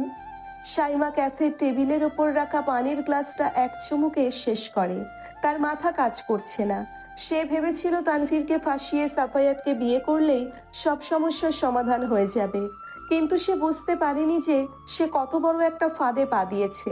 এখন যদি এই সত্যিটা বাইরে আসে তাহলে শুধু তার সংসার ভাঙবে না, তার বাবার সম্মান, তার কেরিয়ার সবকিছু শেষ হয়ে যাবে। সবচেয়ে বড় কথা, সাফায়াত তাকে ঘেন্না করবে। তুই আজই তোর ফোনটা রিসেট মেরে দিবি। ওই নাম্বারে কোনো কল বা মেসেজ আসলে তুই রিপ্লাই দিবি না। যা করার আমি করব। তুই এখন যা এখান থেকে। মিতু চলে যাওয়ার পর সাইমা অনেকক্ষণ চুপচাপ বসে থাকে। তার চোখের সামনে সাফায়াতের ওই মায়াবী মুখটা ভাসতে থাকে। যে ছেলেটা কাল রাতে তাকে বৃষ্টি থেকে বুকে টেনে নিয়েছিল, সেই ছেলেটার চোখে সে প্রতারক হতে চায় না। সে যে কোনো মূল্যে এই সংসারটা টিকিয়ে রাখবে। বিকালবেলা সাফায়াত আজ একটু তাড়াতাড়ি বাড়ি ফিরেছে। তার হাতে একটা ছোট শপিং ব্যাগ। সে সরাসরি নিজের ঘরে চলে যায়। ঘরে ঢুকে দেখে সাইমা আয়নার সামনে দাঁড়িয়ে চুল আঁচড়াচ্ছে। সাইমাকে আজ একটা নীল রঙের শাড়ি পরা অবস্থায় দেখে সাফায়াত থমকে দাঁড়ায়। এই প্রথম সে সাইমাকে এত স্নিগ্ধ আর সাধারণ রূপে দেখছে। প্রফেসরের সেই কড়া মেজাজটা আজ যেন কোথাও হারিয়ে গেছে। আপনাকে নীল শাড়িতে খুব সুন্দর লাগছে সাইমা। সাফায়াতের কথায় সাইমা চমকে ওঠে। আয়নার ভেতর দিয়ে সে সাফায়াতের দিকে তাকায়। সাফায়াতের চোখে একটা অদ্ভুত মুগ্ধতা। সাইমার গাল লজ্জায় লাল হয়ে যায়। সে দ্রুত চোখ নামিয়ে নেয়। তুমি কখন এলে? আর তোমার হাতে ওটা কি? আমি একটু আগে এলাম, আর এটা আসলে আপনার জন্য এনেছিলাম। সাফায়াত শপিং ব্যাগটা থেকে একটা ছোট্ট মখমলের বাক্স বের করে সাইমার দিকে এগিয়ে দেয়। সাইমা কাঁপা কাঁপা হাতে বাক্সটা খোলে। ভেতরে একটা খুব সুন্দর হালকা ডিজাইনের প্লাটিনামের চেইন, যার লকেটে একটা ছোট্ট হীরা বসানো। সাইমা অবাক হয়ে সাফায়াতের দিকে তাকায়। এটা তুমি কেন আনলে? এটার তো অনেক দাম। তুমি স্টুডেন্ট মানুষ, এত টাকা কোথায় পেলে? আমি স্টুডেন্ট হলেও আমার নিজের জমানো কিছু টাকা ছিল। আমি জানি আপনি অনেক দামি দামি গহনা পরেন। আমার এই সামান্য উপহার হয়তো আপনার কাছে কিছুই না, কিন্তু আমি চেয়েছিলাম আমার নিজের টাকায় আমার বউকে কিছু একটা উপহার দিতে। বিয়ের পর তো আপনাকে কিছুই দেওয়া হয়নি। সাইমার চোখের কোণে পানি জমে যায়। তার মনে পড়ে তানভীরের কথা। তানভীর সবসময় সাইমার বাবার টাকার ওপর নজর রাখতো, আর এই 21 বছরের ছেলেটা নিজের পকেট মানি বাঁচিয়ে তার জন্য এত দামি একটা উপহার কিনে এনেছে। সাইমা আর নিজেকে সামলাতে পারে না। সে হঠাৎ করেই সাফায়াতকে শক্ত করে জড়িয়ে ধরে। সাফায়াত এই আকস্মিক আলিঙ্গনে কিছুটা অপ্রস্তুত হয়ে পড়লেও পরক্ষণেই সেও সাইমাকে নিজের বুকের সাথে মিশিয়ে নেয়। সাইমার নীল শাড়ির আঁচলটা ফ্লোরে লুটিয়ে পড়ে। সাফায়াতের নাক সাইমার ঘাড়ে ঘষা খাচ্ছে। সাইমার গায়ের সেই চেনা সুভাষ সাফায়াতের ভেতরের পুরুষালী সত্তাকে জাগিয়ে তোলে। আমি কি আপনাকে চেইনটা পরিয়ে দেব সাইমা? দাও। সাইমা সাফায়াতের দিকে পিঠ ঘুরিয়ে দাঁড়ায়। সে নিজের চুলগুলো হাত দিয়ে সামনের দিকে সরিয়ে নেয়, ফলে তার ফর্সা উন্মুক্ত ঘাড় আর পিঠের কিছুটা অংশ সাফায়াতের চোখের সামনে ভেসে ওঠে। সাফায়াতের হাতের আঙ্গুল কাঁপছে। সে খুব সাবধানে চেইনটা সাইমার গলায় পরিয়ে দেয়। চেইনের লকটা আটকানোর সময় সাফায়াতের গরম আঙ্গুল সাইমার ঘাড়ে স্পর্শ করে। সাইমার সারা শরীর বিদ্যুৎ পৃষ্ঠের মতো কেঁপে ওঠে। সে চোখ বন্ধ করে জোরে একটা শ্বাস নেয়। সাফায়াত চেইনটা পরানো শেষ করেও সরে যায় না। সে পেছন থেকে সাইমার কোমর জড়িয়ে ধরে তাকে নিজের বুকের সাথে মিশিয়ে নেয়। সাইমা কোনো বাধা দেয় না, বরং সেও নিজের দুই হাত দিয়ে সাফায়াতের হাতগুলো চেপে ধরে। আপনি খুব সুন্দর সাইমা। আমি আগে কখনো আপনাকে এভাবে দেখিনি। আমি সবসময় আপনাকে ভয় পেতাম, কিন্তু এখন আপনাকে দেখলে আমার বুকের ভেতরটা কেমন যেন করতে থাকে। কেমন করতে থাকে? ঠিক বুঝতে পারি না। মনে হয় আপনাকে সব বিপদ থেকে লুকিয়ে রাখি। মনে হয় আপনি শুধু আমার। সাফায়াত কথাগুলো ফিসফিস করে সাইমার কানের কাছে বলে। তার গরম নিঃশ্বাস সাইমার কানের লতিতে আছড়ে পড়ছে। সাইমা আর দাঁড়িয়ে থাকতে পারছে না, তার পা কাঁপছে। সে ঘুরে দাঁড়িয়ে সাফায়াতের বুকের ওপর নিজের দুই হাত রাখে। সাফায়াতের চোখে একটা অদ্ভুত নেশা। সেই নেশায় সাইমাও যেন ডুবে যাচ্ছে। সাফায়াত ধীরে ধীরে তার মুখটা সাইমার মুখের দিকে এগিয়ে নেয়। সাইমা চোখ বন্ধ করে ফেলে। দুজনের ঠোঁটের দূরত্ব যখন মাত্র 1 সুতো, ঠিক তখনই সাফায়াত থেমে যায়। সে সাইমার চোখের দিকে তাকিয়ে একটা দীর্ঘশ্বাস ফেলে। সাইমা, আমি একটা কথা খুব পরিষ্কার করে বলতে চাই। কি কথা?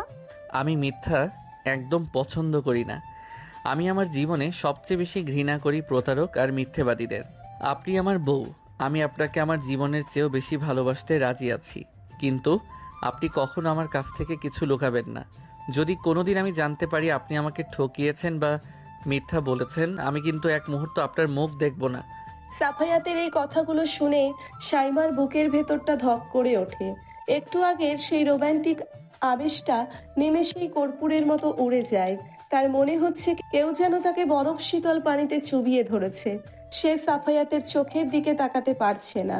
যে ছেলেটা মিথ্যাকে এত ঘৃণা করে, সে যদি জানতে পারে তাদের এই বিয়েটাই একটা মিথ্যার ওপর দাঁড়িয়ে আছে, তাহলে সে কি করবে? সাইমা নিজেকে সাফায়াতের কাছ থেকে একটু দূরে সরিয়ে নেয়। আমি কেন তোমাকে মিথ্যা বলতে যাব? তুমি হাত মুখ ধুয়ে নাও, আমি তোমার জন্য খাবার নিয়ে আসছি। সাইমা দ্রুত ঘর থেকে বেরিয়ে যায়। সাফায়াত অবাক হয়ে সাইমার যাওয়ার পথের দিকে তাকিয়ে থাকে। সে বুঝতে পারে না হঠাৎ করে কি হলো। সে তো শুধু তার মনের কথাটা বলেছিল। সাইমাকে কিছু লুকাচ্ছে তার কাছ থেকে। রাত 8টা, বাইরে আবার বৃষ্টি শুরু হয়েছে। সাফায়াত ল্যাপটপে তার কিছু নোটস চেক করছিল। সাইমা বাথরুমে গোসল করতে ঢুকেছে। হঠাৎ সাফায়াতের মনে পড়ে তার পেন ড্রাইভটা সাইমার ভ্যানিটি ব্যাগে রয়ে গেছে, যেটা সে সকালে সাইমাকে দিয়েছিল কিছু ডকুমেন্টস প্রিন্ট করার জন্য। সাফায়াত ড্রয়িং টেবিলের ওপর রাখা সাইমার কালো রঙের ভ্যানিটি ব্যাগটা হাতে নেয়। সে ব্যাগের চেইন খুলে ভেতরে হাত দিয়ে পেন ড্রাইভটা খুঁজতে থাকে। হঠাৎ তার আঙ্গুলে একটা ভাঁজ করা কাগজের টুকরো ঠেকে। কাগজটা একটু মোটা। সাফায়াত কৌতূহল বশত কাগজটা বের করে আনে। কাগজটা একটা ব্যাংকের ডিপোজিট স্লিপ। সাফায়াত স্লিপটা খুলে চোখের সামনে ধরে। সেখানে স্পষ্ট অক্ষরে লেখা আছে receiver name Mitu Akter, amount 5 lakh, BDT 5 lakh এবং সেন্ডার নেম শাইমা রহমান। আর সবচেয়ে অবাক করা বিষয় হলো ট্রানজ্যাকশনের তারিখটা ঠিক তাদের বিয়ের দিনের সকালবেলার। সাফায়াতের মাথার উপর যেন বাজ পড়ে। সে ফ্যাল করে স্লিপটার দিকে তাকিয়ে থাকে। 5 লাখ টাকা। শাইমা বিয়ের দিন সকালে মিতুকে 5 লাখ টাকা ট্রান্সফার করেছে। কেন? মিতু তো তানভীরের সাথে ওই রুমে আপত্তিকর অবস্থায় ধরা পড়েছিল। তাহলে কি মিতু আর তানভীরের ওই ঘটনাটা কোনো দুর্ঘটনা ছিল না? তাহলে কি শাইমা নিজেই? ঠিক সেই মুহূর্তেই বাথরুমের দরজা খুলে যায়। শাইমা তোয়ালে দিয়ে মুখ মুছতে মুছতে বেরিয়ে আসে। তার চোখে মুখে একটা ফ্রেশ ভাব, কিন্তু সাফায়াতের দিকে তাকাতেই তার হাসিটা মিলিয়ে যায়। সাফায়াত পাথরের মতো দাঁড়িয়ে আছে। তার এক হাতে শাইমার ভ্যানিটি ব্যাগ আর অন্য হাতে সেই ব্যাংকের স্লিপটা। সাফায়াতের চোখ দুটো রাগে আর অবিশ্বাসে লাল হয়ে গেছে। তার হাতের শিরাগুলো ফুলে উঠেছে। সে ধীর পায়ে শাইমার দিকে এগিয়ে আসে। এটা কি সাইমা? সাফায়েত, তুমি আমার ব্যাগ কেন ধরেছো? আমি জিজ্ঞেস করছি এটা কি? তুমি বিয়ের দিন সকালে মিতুকে 5 লাখ টাকা কেন দিয়েছিলে? শাইমার পায়ের তলা থেকে মাটি সরে যায়। সে বুঝতে পারে তার জীবনের সবচেয়ে বড় সত্যিটা আজ এই 21 বছরের ছেলেটার সামনে ধরা পড়ে গেছে। সাফায়াতের চোখের ওই তীব্র ঘৃণা আর প্রশ্নবোধক দৃষ্টির সামনে শাইমা যেন আজ সম্পূর্ণ বিবস্ত্র হয়ে দাঁড়িয়ে আছে। সে কি পারবে সাফায়াতকে বোঝাতে যে সে এই সব কিছু শুধু তাকে পাওয়ার জন্যই করেছিল? আমি জিজ্ঞেস করছি এটা কি? তুমি বিয়ের দিন সকালে মিতুকে 5 লাখ টাকা কেন দিয়েছিলে? সাফায়েত, তুমি আমাকে ভুল বুঝছো। আমি তোমাকে সব বুঝিয়ে বলছি। তুমি প্লিজ কাগজটা আমাকে দাও। ভুল বুঝছি? আমার চোখের সামনে ব্যাংকের রিসিট আর আমি ভুল বুঝছি? তুমি কি আমাকে গাধা পেয়েছো সাইমা? মিতু তোমার আপন খালাতো বোন। ও তানভীরের সাথে ওই রুমে ধরা পড়লো আর ঠিক ওই দিন সকালেই তুমি ওকে 5 লাখ টাকা ট্রান্সফার করলে। এর মানে কি দাঁড়ায় জানো তুমি? হ্যাঁ জানি। আমি ইচ্ছে করেই ওকে টাকা দিয়েছিলাম। তানভীর আর ওর ওই নোংরা নাটকটা আমারই সাজানো ছিল। এবার খুশি তুমি? শাইমার এই অকপট স্বীকারোক্তিতে সাফায়াতের হাত থেকে ব্যাংকের স্লিপটা খসে পড়ে যায়। সে ফ্যাল করে শাইমার দিকে তাকিয়ে থাকে। তার মনে হচ্ছে সে এমন এক মানুষকে দেখছে যাকে সে কোনোদিন চিনতই না। তুমি নিজে এই নাটক সাজিয়েছ নিজের বিয়ের আসরে। তুমি জানো তোমার এই নাটকের জন্য মামা কতটা অপমানিত হয়েছে, আব্বু আম্মু কতটা ছোট হয়েছে সমাজের কাছে। আমার আর কোনো উপায় ছিল না সাফায়েত। তানভীর একটা জানোয়ার, একটা লোভী কুকুর। ও শুধু আব্বুর টাকার জন্য আমাকে বিয়ে করতে চেয়েছিল। ওর চরিত্র ভালো ছিল না। আমি অনেকবার আব্বুকে বোঝানোর চেষ্টা করেছি, কিন্তু আব্বু ওর পরিবারের স্ট্যাটাস দেখে অন্ধ হয়ে গিয়েছিল। আমাকে বিয়েটা ভাঙতেই হতো। বিয়ে ভাঙতে হতো বলে তুমি নিজের বোনকে টাকা দিয়ে চরিত্রহীনা সাজাবে? আর সবচেয়ে বড় কথা, তুমি বিয়ে ভাঙার জন্য আমাকে ফাঁসিয়ে দিলে। তুমি খুব ভালো করে জানতে মামার সম্মান বাঁচাতে আমাকে জোর করবে। তুমি আমাদের পুরো পরিবারকে নিয়ে গেম খেলেছো সাইমা। আমি তোমাকে ফাঁসাবো কেন? তুমি তো আমার... চুপ, একদম চুপ। আর একটা কথাও তুমি আমার সামনে বলবে না। আমি মিথ্যেবাদী আর প্রতারকদের ঘৃণা করি, আর তুমি হচ্ছ পৃথিবীর সবচেয়ে বড় প্রতারক।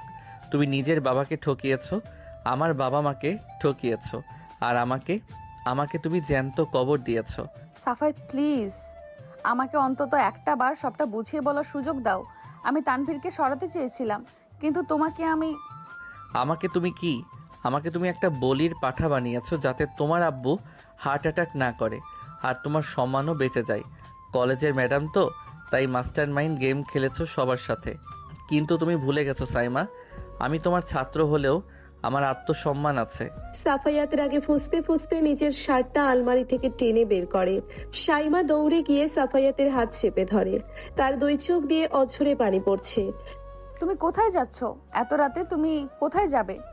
যেখানে খুশি যাব, কিন্তু তোমার মতো একজন ধোঁকাবাজের সাথে এক ছাদের নিচে এক বিছানায় আমি আর এক মুহূর্ত থাকবো না। আমাকে ছোবে না তুমি। সাফায়াত এক ঝটকায় শাইমার হাতটা ছাড়িয়ে নেয়। শাইমা ছিটকে গিয়ে বিছানার উপর পড়ে। সাফায়াত হনহন করে ঘর থেকে বেরিয়ে যায় এবং সজোরে দরজাটা টেনে বন্ধ করে দেয়। শাইমা বিছানায় মুখ গুজে হাউমাউ করে কেঁদে ওঠে। তার বুকের ভেতরটা টুকরো টুকরো হয়ে যাচ্ছে। সে যে ভয়ের কারণে সাফায়াতকে সত্যিটা বলতে পারেনি, আজ সেই সত্যিটাই সবচেয়ে কুৎসিতভাবে সাফায়াতের সামনে এসে দাঁড়ালো। পুরো রাত সাফায়াত ড্রয়িং রুমের সোফায় বসে কাটিয়েছে, চোখের পাতা এক করেনি। সকালে ফারিয়া বেগম ড্রয়িং রুমে এসে সাফায়াতকে এভাবে বসে থাকতে দেখে অবাক হয়ে যান। কিরে সাফায়েত, তুই এখানে বসে আছিস কেন? তোর চোখ মুখ এমন লাল কেন? সারা রাত ঘুমাসনি? ঘুম আসছিল না আম্মু, আমি একটু বাইরে যাচ্ছি। বাইরে যাবি মানে? নাস্তা করবি না? আর সাইমা কোথায়? তোদের দুজনের মধ্যে কি কোনো ঝগড়া হয়েছে? আম্মু তুমি আমাকে এখন কোনো প্রশ্ন করো না প্লিজ, আমার মাথাটা খুব ধরে আছে, আমি একটু বাতাস খেয়ে আসি। ফারিয়া বেগম কিছু বলার আগেই সাফায়াত বাড়ি থেকে বেরিয়ে যায়। ঘরের দরজার আড়ালে দাঁড়িয়ে সাইমা সব শুনছিল। তার চোখ মুখ ফুলে আছে। সে বুঝতে পারছে সাফায়াত তাকে আর কোনোদিন ক্ষমা করবে না। দুপুর গড়িয়ে বিকেল হয়ে আসে, সাফায়াত এখনো ফেরেনি। সাইমার ফোনের স্ক্রিনে হঠাৎ করে আবার একটা মেসেজ ভেসে ওঠে, সেই আননোন নাম্বার থেকে। কি ম্যাডাম, ভাবলেন আমি ভুলে গেছি? আজ রাত 8টার মধ্যে যদি পুরনো ফ্যাক্টরির পিছনে 50 লাখ টাকা নিয়ে না আসেন, তবে আপনার ওই মাস্টার মাইন্ড প্ল্যানের সব কল রেকর্ড, ব্যাংকের স্লিপ আর মিতুর কনফেশন ভিডিও সাফায়াত আর আপনার বাবার হোয়াটসঅ্যাপে চলে যাবে। আপনার বাবার হার্ট তো এমনিতেই দুর্বল, ভিডিওটা দেখলে হয়তো আর বাঁচবে না। মেসেজটা পড়ে সাইমার সারা শরীর বরফের মতো ঠান্ডা হয়ে যায়। সে বুঝতে পারছে এই ব্ল্যাকমেইলার আর কেউ নয়, তানভীর নিজেই। মিতুর কাছ থেকে হয়তো কোনোভাবে তানভীর সব প্রমাণ হাতিয়ে নিয়েছে। সাইমার কাছে 50 লাখ টাকা নেই, আর তার অ্যাকাউন্টে যা ছিল সব মিলিয়ে বড়জোর 7-8 লাখ টাকা হবে। কিন্তু সে যদি আজ না চায়, তবে তানভীর সত্যি সত্যি ওর বাবাকে ভিডিওটা পাঠিয়ে দেবে। সাইমা দ্রুত আলমারি থেকে নিজের একটা কালো বোরখা বের করে। সে তার জমানো সব গহনা আর ক্যাশ টাকা একটা ব্যাগে ভরে নেয়।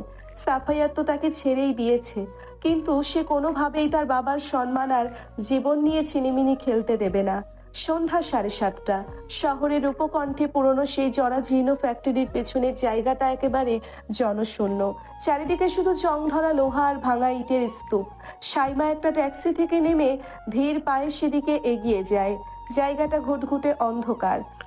বাহ, প্রফেসর ম্যাডাম তো দেখি একদম ঘড়ির কাঁটা ধরে চলে এসেছেন। অন্ধকারের ভেতর থেকে তানভীর আর তার দুই বন্ধু বেরিয়ে আসে। তানভীরের মুখে একটা কুৎসিত হাসি, তার হাতে একটা জ্বলন্ত সিগারেট। তানভীর, তুই আমার সাথে এইসব কি খেলছিস? তুই এত নিচে নামতে পারলি? নিচে তো তুমি নেমেছো সাইমা। নিজের বিয়ের আসরে আমাকে সবার সামনে অপমান করে তাড়িয়েছো, আমার পরিবারের সম্মান ধুলে মিশিয়েছো। আর তুমি ভেবেছিলে আমি চুপ করে থাকবো? মিতুকে একটু চাপ দিতেই মেয়েটা গড়ার করে সব বলে দিল। তুই কি চাস বল? আমার কাছে 50 লাখ টাকা নেই। আমার জমানো কিছু ক্যাশ আর গহনা আছে, এটা নে আর ওই ভিডিওগুলো ডিলিট কর। ক্যাশ আর গহনা? সিয়া, তুমি আমাকে ভিখারি পেয়েছো? আমার তো 50 লাখই চাই। তবে হ্যাঁ, তুমি যদি টাকা দিতে না পারো, তাহার বদলে অন্য একটা জিনিস দিও, শোধ করতে পারো। তানভীর ধীর পায়ে সাইমার দিকে এগিয়ে আসে। তার চোখের দৃষ্টি অত্যন্ত নোংরা। সাইমা ভয়ে দুপা পিছিয়ে যায়। একদম কাছে আসবি না তানভীর, আমি চিৎকার করব। চিৎকার করে গলা ফাটলেও এখানে কেউ শুনবে না ম্যাডাম। তুমি তো এখন অন্যের বউ, কিন্তু বিয়ের আগে তুমি আমাকে কত ঘুরাইছো।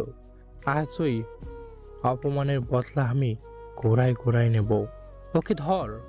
তানভীরের দুই বন্ধু এগিয়ে এসে সাইমার দুই হাত চেপে ধরে।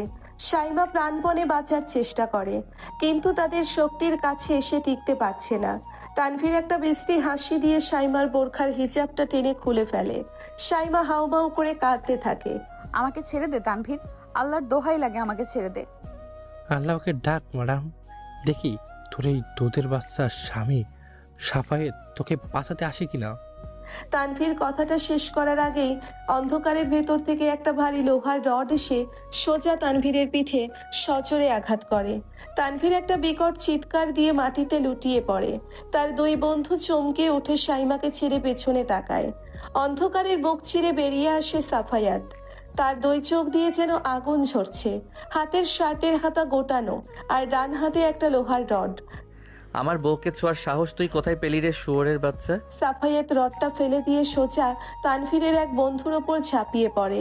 সজোরে একটা ঘুষি বসিয়ে দেয় তার চোয়ালে। লোকটা ছিটকে পড়ে যায়। অন্যজন পকেট থেকে একটা ছুরি বের করে সাফায়েতকে আক্রমণ করতে আসে। সাইমা ভয়ে চিৎকার করে ওঠে। সাফায়েত, সাবধানে, ওর হাতে ছুরি। সাফায়াত খুব ক্ষিপ্রতার সাথে লোকটার হাতটা চেপে ধরে মুচড়ে দেয়। ছুরিটা মাটিতে পড়ে যায়। সাফায়াত তাকে ভুলে সজোরে একটা লাথি মারে পেটে। লোকটা কুঁকড়ে যায়। ততক্ষণে তানভীর মাটি থেকে উঠে সাফায়াতকে পেছন থেকে আক্রমণ করার চেষ্টা করে, কিন্তু সাফায়াত আগে থেকেই সতর্ক ছিল। সে ঘুরে দাঁড়িয়ে তানভীরের কলার চেপে ধরে তাকে শূন্যে তুলে আছাড় মারে। তানভীরের মুখ থেকে রক্ত বের হতে শুরু করে। সাফায়াত তানভীরের বুকের উপর বসে পাগলের মতো তাকে ঘুষি মারতে থাকে। তুই আমার বউয়ের গায়ে হাত দিস, তুই আমার বউকে ব্ল্যাকমেইল করিস, আজ তোকে আমি জ্যান্ত পুঁতে ফেলবো এখানে। সাফায়েত, ছেড়ে দাও ওকে, ও মরে যাবে। সাফায়েত, প্লিজ থামো। সাইমা দৌড়ে গিয়ে সাফায়াতকে পেছন থেকে জড়িয়ে ধরে তাকে থামানোর চেষ্টা করে। সাইমার স্পর্শ পেয়ে সাফায়াতের রাগের মাত্রা কিছুটা কমে আসে। সে হাঁপাতে হাঁপাতে তানভীরের বুকের ওপর থেকে উঠে দাঁড়ায়। তানভীর আর তার বন্ধুরা কোনো মতে উঠে খুঁড়িয়ে খুঁড়িয়ে অন্ধকারের দিকে পালিয়ে যায়। তানভীরের ফোনটা মাটিতে পড়েছিল। সাফায়াত ফোনটা তুলে বোট জুতো দিয়ে পিষে ভেঙে গুঁড়ো গুঁড়ো করে ফেলে। পুরো জায়গাটা আবার নিস্তব্ধ হয়ে যায়। শুধু সাফায়াত আর সাইমার ভারী নিঃশ্বাসের শব্দ শোনা যাচ্ছে। সাফায়াতের ডান হাত থেকে ফিনকি দিয়ে রক্ত ঝরছে। ছুরিওয়ালা লোকটার সাথে ধস্তাধস্তিতে তার হাতটা বেশ গভীরভাবে কেটে গেছে। সাফায়েত, তোমার হাত কেটে গেছে, কত রক্ত পড়ছে। দূরে থাকুন আমার থেকে, আমাকে ছোবেন না। তুমি এত জেদ কেন করছো? তোমার হাত থেকে রক্ত পড়ছে আর তুমি আমাকে দূরে থাকতে বলছো? সাইমা কোনো কথা না শুনে নিজের বোরখা থেকে ওনার একটা অংশ ছিঁড়ে নিয়ে সাফায়াতের হাতের কাটা জায়গাটা শক্ত করে বেঁধে দেয়। সাফায়াত চুপচাপ দাঁড়িয়ে থাকে, তার চোখ সাইমার অশ্রু ভেজা মুখের দিকে। আপনি এখানে কেন এসেছেন? আমাকে একবার বলার প্রয়োজনও মনে করলেন না? আপনি কি ভেবেছিলেন আপনি একাই সব সমস্যার সমাধান করে ফেলবেন আপনার ওই মাস্টার মাইন্ড ব্রেন দিয়ে? আমি তোমাকে কিভাবে বলতাম সাফায়েত? তুমি তো আমার মুখ দেখতেই চাচ্ছিলে না, আর তানভীর আমার আব্বুকে সব জানিয়ে দেওয়ার হুমকি দিচ্ছিল। আমি বাধ্য হয়েছিলাম। বাধ্য হয়ে আপনি মিতুকে টাকা দিয়েছিলেন, বাধ্য হয়ে আপনি বিয়ের আসরে ওই নাটক করেছিলেন। আপনার ওই একটা নাটকের জন্য আজ আমাদের পুরো জীবনটা এমন নরক হয়ে গেছে। হ্যাঁ, করেছিলাম। আমি নাটক করেছিলাম কারণ আমি তানভীরকে বিয়ে করতে চাইনি। তাহলে আব্বুকে বলতেন, আমাকে, মামাকে বলতেন। আপনি আমাকে ফাঁসালেন কেন? আমাকে বলির পাঠা বানানোর কি দরকার ছিল? সাফিয়াত সাইমার দুই কাঁধ শক্ত করে চেপে ধরে ঝাঁকিয়ে কথাগুলো বলে। তার চোখের দৃষ্টিতে চরম হতাশা আর ক্ষোভ। সাইমা আর নিজের ভেতরের অনুভূতিগুলোকে আটকে রাখতে পারে না। এতদিনের জমানো সব কথা, সব গোপন সত্য আজ যেন তার ঠোঁট ভেঙে বেরিয়ে আসতে চায়। কারণ আমি তোমাকে ভালোবাসতাম সাফায়েত, আমি তোমাকে পাগলের মতো ভালোবাসতাম। সাইমার এই একটি কথায় সাফায়াতের হাতের মুঠো আলগা হয়ে যায়। সে যেন নিজের কানকে বিশ্বাস করতে পারছে না। চারপাশের বাতাস যেন হঠাৎ করেই থমকে গেছে। আপনি কি বললেন? হ্যাঁ, আমি তোমাকে ভালোবাসতাম। গত 4-5 বছর ধরে, যখন তুমি কলেজে প্রথম ভর্তি হলে, তোমার ওই ছটফটে স্বভাব, তোমার ওই হাসি, তোমার সব কিছু আমাকে পাগল করে দিয়েছিল। কিন্তু আমি ছিলাম তোমার সিনিয়র, তোমার টিচার। আমার বয়স তোমার চেয়ে 4 বছরের বেশি। আব্বু কোনোদিন আমাদের এই সম্পর্ক মেনে নিত না। আর তুমি তো আমাকে সবসময় জমের মতো ভয় পেতে। সাইমা, আমি অনেক চেষ্টা করেছি নিজের মনকে বোঝানোর, কিন্তু যখন আব্বু তানভীরের সাথে আমার বিয়ে ঠিক করলো, আমার মনে হচ্ছিল আমি মরে যাব। তানভীর একটা চরিত্রহীন, সেটা আমি জানতাম। তাই আমি সুযোগ খুঁজি। আমি ইচ্ছে করেই বিয়ের দিনটাকে বেছে নেই। আমি জানতাম বিয়ের দিন যদি বর এমন জঘন্য অবস্থায় ধরা পড়ে, তাহলে আব্বু সম্মান বাঁচাতে চোখের সামনে যাকে পাবে তার সাথেই আমাকে বিয়ে দেবে। আর আমি জানতাম আমার আব্বুর চোখের সামনে সেদিন তুমি ছাড়া আর কেউ থাকবে না। সাফায়াত স্তব্ধ হয়ে সাইমার দিকে তাকিয়ে থাকে। এই মেয়েটা তাকে পাওয়ার জন্যে এত বড় একটা রিস্ক নিয়েছে, পুরো পরিবারের সম্মান বাজি রেখেছে শুধু তাকে ভালোবাসে বলে। সাফায়াতের মনের ভেতরের সব রাগ, সব অভিমান মুহূর্তের মধ্যে যেন গলে পানি হয়ে যায়। আপনি একটা পাগল সাইমা, একটা আস্ত পাগল। আপনি একবার আমাকে বলতে পারতেন না? বললে তুমি কি আমাকে মেনে নিতে? তুমি তো আমাকে শুধু ম্যাডাম আর আপু বলেই ডাকতে। তুমি আমাকে ঘেন্না করো সাফায়েত, আমি জানি আমি খুব খারাপ। তুমি আমাকে ডিভোর্স দিয়ে দাও, আমি আব্বুকে সবটা বুঝিয়ে বলবো। সাইমা বুক ঢেকে হাউমাউ করে কাঁদতে থাকে। সাফায়াত আর এক মুহূর্তও অপেক্ষা করে না। সে সাইমাকে এক ঝটকায় টেনে নিজের বুকের সাথে শক্ত করে জড়িয়ে ধরে। সাইমা চমকে ওঠে, কিন্তু সাফায়াতের বাহুডোর এতটাই শক্ত যে তার নড়ার কোনো উপায় থাকে না। ডিভোর্স? আপনি আমাকে ভালোবাসার জন্য এত বড় গেম খেলতে পারেন, আর আমি আপনাকে ডিভোর্স দিয়ে দিব? আপনি কি আমাকে এখনো বাচ্চা ছেলে ভেবেছেন? সাফায়েত, তুমি তুমি আমাকে ঘেন্না করছো না? আমি আপনাকে ঘেন্না করতে পারি না সাইমা। আমি আপনার ওই মিথ্যে নাটকটাকে ঘেন্না করেছিলাম, কিন্তু এখন যখন আমি সত্যিটা জানি, আমার মনে হচ্ছে আমি পৃথিবীর সবচেয়ে ভাগ্যবান পুরুষ, যাকে পাওয়ার জন্য আমার বউ এত বড় একটা যুদ্ধ করেছে। সাফায়াত সাইমার মুখটা নিজের দুই হাতে তুলে ধরে। সাইমার চোখ বেয়ে পানি পড়ছে, কিন্তু সেই পানিতে আজ কোনো অপরাধ বোধ নেই, আছে অদ্ভুত এক শান্তি। সাফায়াত তার বুড়ো আঙ্গুল দিয়ে সাইমার চোখের পানি মুছিয়ে দেয়। আপনি আর কোনোদিন আমার কাছ থেকে কিছু লুকাবেন না, কথা দিন। কথা দিলাম, আর কোনোদিন কিচ্ছু লুকাবো না। সাফায়াতের চোখ দুটো অদ্ভুত এক নেশায় বুঁদ হয়ে আসে। সে ধীরে ধীরে তার মুখটা সাইমার মুখের দিকে এগিয়ে নেয়। সাইমা এবার আর চোখ খোলা রাখে না। সে চোখ বন্ধ করে সাফায়াতের এই বুনো আবেগের কাছে নিজেকে সমর্পণ করে দেয়। সাফায়াতের ঠোঁট সাইমার কাঁপা কাঁপা ঠোঁটের ওপর এসে পড়ে। প্রথম স্পর্শটা খুব নরম আর আলতো হলেও মুহূর্তের মধ্যেই তা এক তীব্র আর আক্রোশ মেশানো চুমুতে পরিণত হয়। সাইমা সাফায়াতের শার্ট খামচে ধরে তার বুকে আরো গভীরভাবে মিশে যায়। দুজনের জিভের লড়াইয়ে কেউ যেন হার মানতে রাজি নয়। সাফায়াতের এক হাত সাইমার কোমরের নিচ দিয়ে গিয়ে তাকে শূন্যে তুলে ধরে। সাইমার পা মাটি থেকে কিছুটা ওপরে উঠে যায়। সে তার দুই পা দিয়ে সাফায়াতের কোমর পেঁচিয়ে ধরে। সাফায়াতের গরম নিঃশ্বাস সাইমার ঘাড়ে আর কলার বনে আছড়ে পড়ছে। সে সাইমার গলায় পাগলের মতো চুমু খেতে শুরু করে। সাফায়েত, কেউ দেখে ফেলবে। দেখুক, আজ আমি কাউকে পরোয়া করি না। আপনি শুধু আমার সাইমা, আমার ওই রকচটা মাস্টার মাইন্ড সিনিয়র বউ। পাগল একটা। রাতের অন্ধকারে ওই পুরনো ফ্যাক্টরির পেছনে তাদের দুজনের এতদিনের জমানো সব বাধা, সব ভয় আর বয়সের সব দূরত্ব যেন এক মুহূর্তেই মুছে যায়। তাদের গভীর শ্বাস প্রশ্বাস আর বৃষ্টির ভেজা মাটির গন্ধ মিলেমিশে এক অদ্ভুত মাদকতা তৈরি করে। বেশ কিছুক্ষণ পর সাফায়াত সাইমাকে নামিয়ে দেয়। সে সাইমার কপালের সাথে নিজের কপাল ঠেকিয়ে জোরে জোরে শ্বাস নেয়। চলুন এবার বাড়ি ফেরা যাক, কাল আমাদের বৌভাত, আপনাকে অনেক সুন্দর করে সাজতে হবে। চলো। পরের দিন সকালবেলা সাফায়াতের বাড়িতে উৎসবের আমেজ। আসাদ সাহিবারা ফারিয়া বেগম ড্রয়িং রুমে বসে মেহমানদের লিস্ট চেক করছেন। সাফায়াত গোসল করে মাত্র ঘরে ঢুকেছে। সাইমা আয়নার সামনে দাঁড়িয়ে বৌভাতের শাড়ি পরার প্রস্তুতি নিচ্ছিল। সাফায়াত পেছন থেকে এসে সাইমার কোমর জড়িয়ে ধরে তার ঘাড়ে মুখ গুজে দেয়। সাফায়েত, কি করছো? কেউ ঘরে চলে আসবে। আসুক, বউয়ের সাথে একটু রোমান্স করছি, এতে কার কি? ঠিক সেই মুহূর্তে ড্রয়িং রুম থেকে আসাদ সাহেবের একটা বিকট চিৎকার ভেসে আসে। সাফায়েত, সাইমা, তোরা এখনই বাইরে আয়। আসাদ সাহেবের গলার আওয়াজ শুনে সাফায়াত সাইমা দুজনেই চমকে দূরে সরে যায়। সাফায়াত দ্রুত দরজা খুলে বাইরে আসে, তার পিছু পিছু সাইমাও। ড্রয়িং রুমে রহমান সাহেব মানে সাইমার বাবা দাঁড়িয়ে আছেন। তার মুখটা রাগে আর অপমানে লাল হয়ে আছে। তার হাতে একটা হলুদ খামটা খোলা, আর তার ভেতর থেকে উকি দিচ্ছে সেই ব্যাংকের ডিপোজিট স্লিপের কপি আর কয়েকটা প্রিন্ট করা কাগজ। সাইমা, তুই আমার সাথে, তোর এই চাচার সাথে আর এই সাফায়াতের সাথে এত বড় একটা বেইমানি করলি। তুই নিজের বিয়ে ভাঙার জন্য তানভীরকে ফাঁসিয়েছিলি। সাইমার পায়ের তলা থেকে যেন মাটি সরে যায়। তানভীর হয়তো কাল রাতে মার খেয়ে প্রতিশোধ নেওয়ার জন্য এই কুরিয়ারটা রহমান সাহেবের কাছে পাঠিয়েছে। সাফায়াত শক্ত হয়ে দাঁড়ায়। সে জানে আজ তাকে তার বউকে বাঁচাতে পরিবারের এই সবচেয়ে বড় ঝড়ের মুখোমুখি হতে হবে। তুই আমার চোখের সামনে থেকে সরে যা সাইমা, আমি তোর মুখ দেখতে চাই না। তুই আমার নিজের মেয়ে হয়ে আমার সাথে এত বড় একটা বেইমানি করলি। তুই নিজের বিয়ে ভাঙার জন্য তানভীরকে ফাঁসিয়েছিস আর এই সাফায়াতকে বলির পাঠা বানিয়েছিস। আব্বু, তুমি আমাকে ভুল বুঝছো।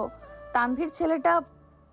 চুপ কর বেয়াদব মেয়ে, আমি তোর মুখে আর একটা কথাও শুনতে চাই না। এই দেখ, তানভীর আমাকে কুরিয়ার করে এই প্রমাণগুলো পাঠিয়েছে। মৃদুকে তুই 5 লাখ টাকা দিয়েছিলি বিয়ের দিন সকালে।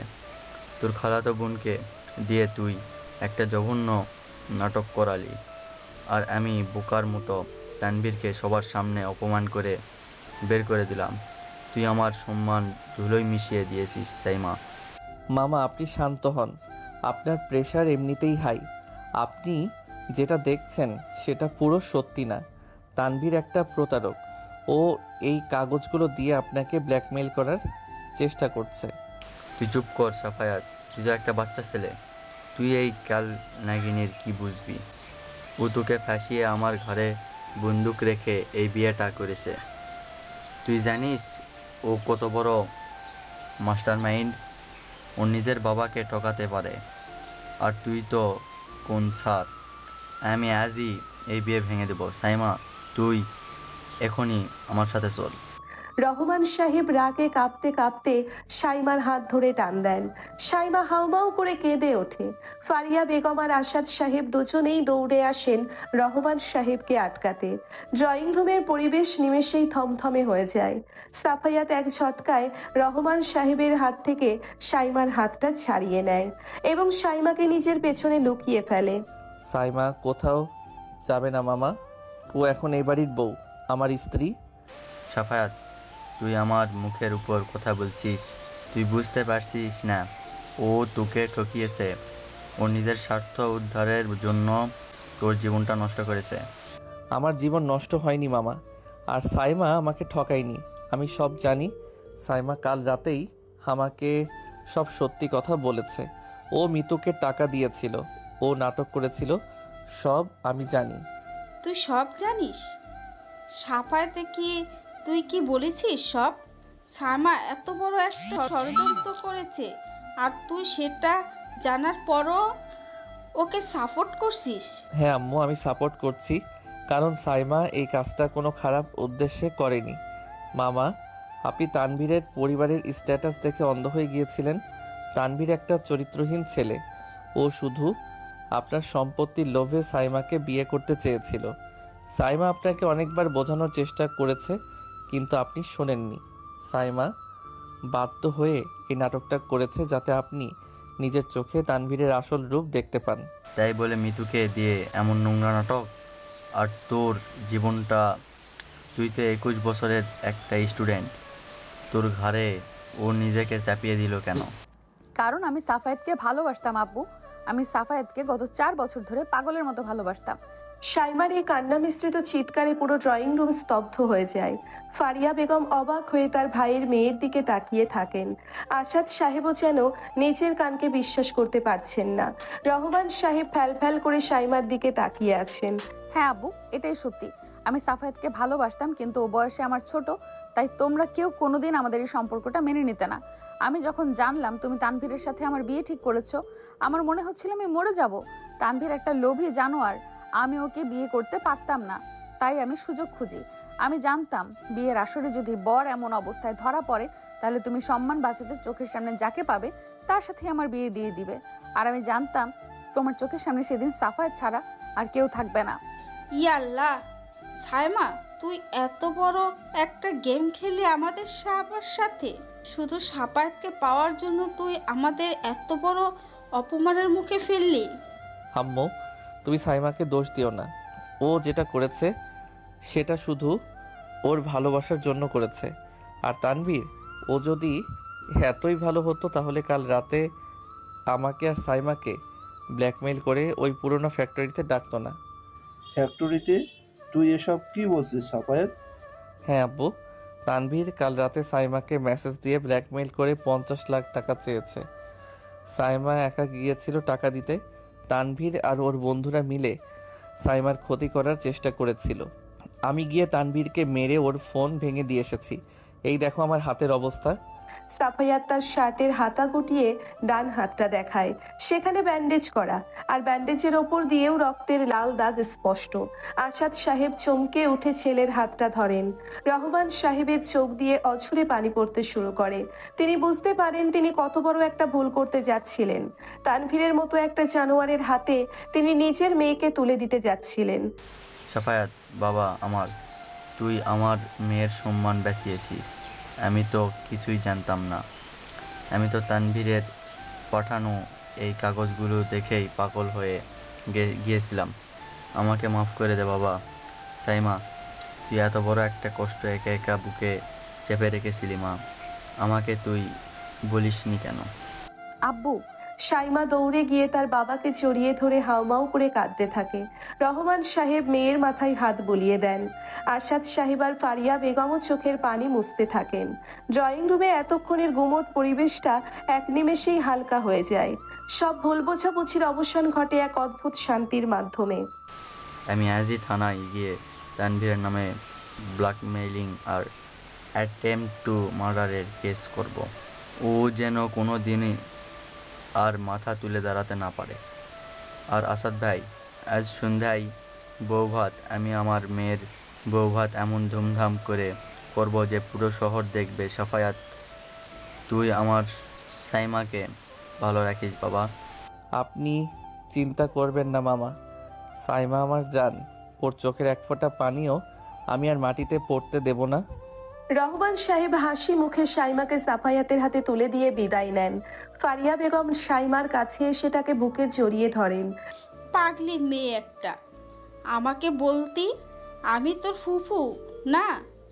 আমি কি তোর আপুকে বোঝাতে পারতাম না? এত বড় একটা রিস্ক তুই নিলি। যা এখন ঘরে গিয়ে রেস্ট নে, সন্ধ্যায় অনেক ধকল আছে। সাইমা আর সাফায়াত তাদের ঘরে ফিরে আসে। ঘরের দরজা বন্ধ করতেই সাইমা আবার কাঁদতে শুরু করে। সাফায়াত মুচকি হেসে সাইমার দিকে এগিয়ে যায়। সে সাইমার হাত ধরে তাকে খাটের ওপর বসায়। এখন আবার কিসের কান্না? সব তো ঠিক হয়ে গেল, মামা তো আর রাগ করে নেই। তুমি এতক্ষণ আব্বুর সামনে আমাকে সাপোর্ট করলে কেন সাফায়েত? কাল রাতে তো তুমি আমার উপর অনেক রেগেছিলে। আমি ভেবেছিলাম তুমি আজ সবার সামনে আমাকে তাড়িয়ে দেবে। কাল রাতে আমি রেগেছিলাম কারণ আপনি আমাকে মিথ্যা বলেছিলেন, কিন্তু পরে যখন আমি বুঝতে পারলাম আপনি আমাকে পাওয়ার জন্যই এত বড় একটা রিস্ক নিয়েছেন, তখন আমার সব রাগ গলে পানি হয়ে গেছে। আমি আপনাকে তাড়িয়ে দেব? আপনাকে ছাড়া তো আমার এক মুহূর্ত চলে না। তুমি সত্যি আমাকে মাফ করে দিয়েছো? মাফ তো অনেক আগেই করে দিয়েছি, কিন্তু একটা শাস্তি তো আপনাকে পেতেই হবে। সাফায়াতের ঠোঁটে একটা দুষ্টু হাসি। সাইমা অবাক হয়ে সাফায়াতের দিকে তাকায়। সাফায়াত ধীরে ধীরে সাইমার একদম কাছে এসে বসে। তার হাতের ব্যান্ডেজ করা অংশটা সাইমার গালে আলতো করে ছুঁয়ে যায়। সাইমা চোখ বন্ধ করে একটা গভীর শ্বাস নেয়। কি শাস্তি দিবে তুমি আমাকে? আজ সারাদিন আপনি আমার কথার বাইরে এক পাও নড়বেন না। আমি যা বলবো আপনাকে ঠিক তাই করতে হবে। কলেজের ম্যাডামগিরি আজ এই ঘরের বাইরে রেখে আসতে হবে, পারবেন? পারবো, তুমি যা বলবে আমি তাই করব। গুড, তাহলে সবার প্রথমে এই ভারী শাড়িটা চেঞ্জ করে একটা আরামদায়ক জামা পরুন। আপনার চোখের নিচে কালি পড়ে গেছে, আপনি এখন অন্তত 2 ঘন্টা ঘুমাবেন। সাইমা বাধ্য মেয়ের মতো উঠে গিয়ে জামা চেঞ্জ করে আসে। সাফায়াত তাকে বিছানায় শুইয়ে দিয়ে নিজের একটা হাত সাইমার মাথার নিচে রাখে। সাইমা সাফায়াতের বুকে মুখ গুজে শান্তিতে চোখ বন্ধ করে। এতদিনের মানসিক চাপ, ভয় আর অনিশ্চয়তা আজ পুরোপুরি কেটে গেছে। সাফায়াতের গায়ের গন্ধ আর তার বুকের উষ্ণতা সাইমাকে এক অদ্ভুত নিরাপত্তার চাদরে ঢেকে দেয়। দুপুর গড়িয়ে বিকেল হয়। পুরো বাড়ি মেহমানদের পদচারণায় মুখর হয়ে উঠেছে। বৌভাতের অনুষ্ঠান সাফায়াতদের বাড়ির ছাদেই আয়োজন করা হয়েছে। বিশাল প্যান্ডেল, চোখ ধাঁধানো ডেকোরেশন আর খাবারের সুগন্ধে চারিপাশ মমা করছে। ফারিয়া বেগম নিজ হাতে সাইমাকে সাজাতে শুরু করেছেন। সাইমা, আজ তোকে এমন সুন্দর করে সাজাবো যে সাফাতের চোখ কপালে উঠে যাবে। তুই দেখ, তোর দাদির দেওয়া গহনাগুলো আমি তোর জন্যই তুলে রেখেছিলাম। ফুপিয়া তো ভারী গহনা লাগবে না, আমার এমনিতেই সাজগোজ খুব একটা পছন্দ না। আরে আজ তোর বউ ভাত, আজ সাজবি না তো কবে সাজবি? একদম চুপচাপ বসে থাক। সাইমাকে একটা গাঢ় মেরুন রঙের লেহেঙ্গা পরানো হয়েছে। ভারী কুন্দন আর স্বর্ণের গহনায় তাকে সত্যি কোনো রাজকন্যার মতো লাগছে। তার ফর্সা মুখে হালকা মেকআপ আর গাঢ় লাল লিপস্টিক এক অদ্ভুত মায়াবী রূপ তৈরি করেছে। সাফায়াত যখন ঘরে ঢোকে, সাইমাকে দেখে সে আক্ষরিক অর্থেই থমকে দাঁড়ায়। তার চোখ সাইমার ওপর থেকে সরছেই না। সাফায়াতকে আজ একটা কালো রঙের ডিজাইনার শেরওয়ানি পরানো হয়েছে, চুলগুলো সুন্দর করে সেট করা। 21 বছরের ছটফটে ছেলেটাকে আজ একদম পরিণত আর সুদর্শন একজন পুরুষ মনে হচ্ছে। ফারিয়া বেগম মুচকি হেসে ঘর থেকে বেরিয়ে যান। সাফায়াত ধীর পায়ে শাইমার পেছনে গিয়ে দাঁড়ায়। আয়নার ভেতর দিয়ে দুজনের চোখাচোখি হয়। সাফায়াত শাইমার উন্মুক্ত কাঁধে আলতো করে একটা চুমু খায়। শাইমার সারা শরীর বিদ্যুৎ পৃষ্ঠের মতো কেঁপে ওঠে। আপনাকে আজ এত সুন্দর লাগছে সাইমা, আমার তো মনে হচ্ছে অনুষ্ঠান ক্যান্সেল করে আপনাকে নিয়ে এই ঘরেই সারা রাত বসে থাকি। ফাজলামি করো না সাফায়েত, কেউ চলে আসবে। আসুক, নিজের বউয়ের সাথে রোম্যান্স করছে, এতে কার কি? আপনি জানেন আপনাকে এই লেহেঙ্গাতে কতটা হট লাগছে? সাফায়েত, তুমি কিন্তু বেশি বেশি করছো। আমি কিন্তু এখনো তোমার কলেজের ম্যাডাম। কলেজে ম্যাডাম হতে পারেন, কিন্তু এই ঘরে আপনি শুধু আমার বউ, আমার জুনিয়র বউ না, আমার সিনিয়র বউ। সাফায়াত শাইমাকে পেছন থেকে জড়িয়ে ধরে তার ঘাড়ে মুখ গুজে দেয়। শাইমা চোখ বন্ধ করে সাফায়াতের চুলে হাত বুলিয়ে দেয়। তাদের এই একান্ত মুহূর্তটা ভেঙে যায় দরজায় রাকিবের কড়া নাড়ার শব্দে। ওই সাফায়েত, ভাই রোমান্স পরে করিস, মেহমানরা সব এসে গেছে, তোদের স্টেজে ডাকছে, জলদি আয়। এই রাকিবটা সবসময় কাবাব মেয়ে হাড্ডি হয়ে আসে। চলুন সাইমা, আপনার ম্যাডামগিরি আর আমার রোমান্স এখন কিছুক্ষণের জন্য পজ থাক। সাফায়াত শাইমার হাত ধরে ছাদের দিকে এগোয়। ছাদে পা রাখতেই হাজার হাজার লাইটের আলো আর ক্যামেরার ফ্ল্যাশ তাদের উপর এসে পড়ে। সবাই মুগ্ধ চোখে এই নতুন জুটির দিকে তাকিয়ে আছে। বয়সের পার্থক্যটা আজ যেন কোথাও হারিয়ে গেছে। সাফায়াতের হাত শক্ত করে ধরে। শাইমা স্টেজের দিকে এগিয়ে যায়। রহমান সাহেব আর লিপি বেগম স্টেজের কাছেই দাঁড়িয়েছিলেন। মেয়ের হাসি মুখ দেখে তাদের বুকটা শান্তিতে ভরে যায়। আসাদ সাহেব আর ফারিয়া বেগম মেহমানদের আপ্যায়ন করতে ব্যস্ত। রাকিব আর শিয়াম স্টেজের পাশে দাঁড়িয়ে সাফায়াতকে নিয়ে নানা রকম দুষ্টুমি করছে।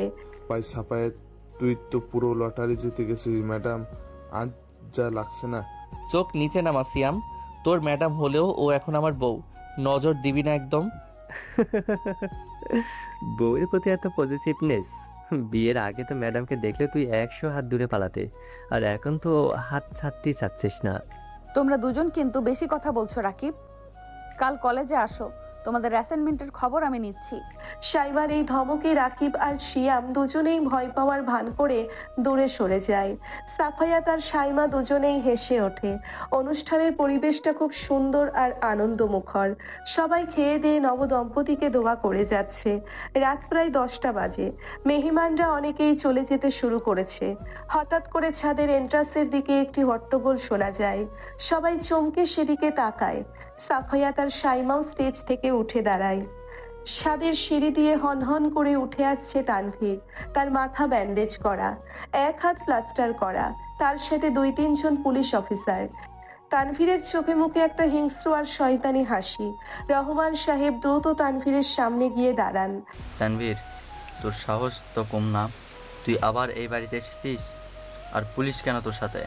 অফিসার, আপনারা ওকে এখানে কেন নিয়ে এসেছেন? আমি আসবো না তো কে আসবে আঙ্কেল? আমি তো আপনাদের সবার আসল রূপটা সমাজের সামনে তুলে ধরতে এসেছি। অফিসার, ওই যে স্টেজে দাঁড়িয়ে আছে আপনাদের আসামি, যান ওই সাফায়েত আর ওর ওই প্রতারক বউ সাইমাকে অ্যারেস্ট করুন। আসাদ সাহেব, রহমান সাহেব, আপনারা আমাকে ক্ষমা করবেন, কিন্তু আমাদের কাছে কমপ্লেন আছে। সাফায়েত কাল রাতে তানভীরের উপর প্রাণঘাতী হামলা করেছে, আর সাইমা রহমান মিতুকে ব্ল্যাকমেল করে বিয়ের আসরে এই জঘন্য নাটকটা করেছে। আমাদের কাছে সব প্রমাণ আছে। এসব কি বলছেন আপনারা? তানভীর তো নিজেই একটা চরিত্রহীন। ও কাল রাতে সাইমার কাছে 50 লাখ টাকা চাঁদা চেয়েছিল। সাদা? আমি সাদা চেয়েছিলাম?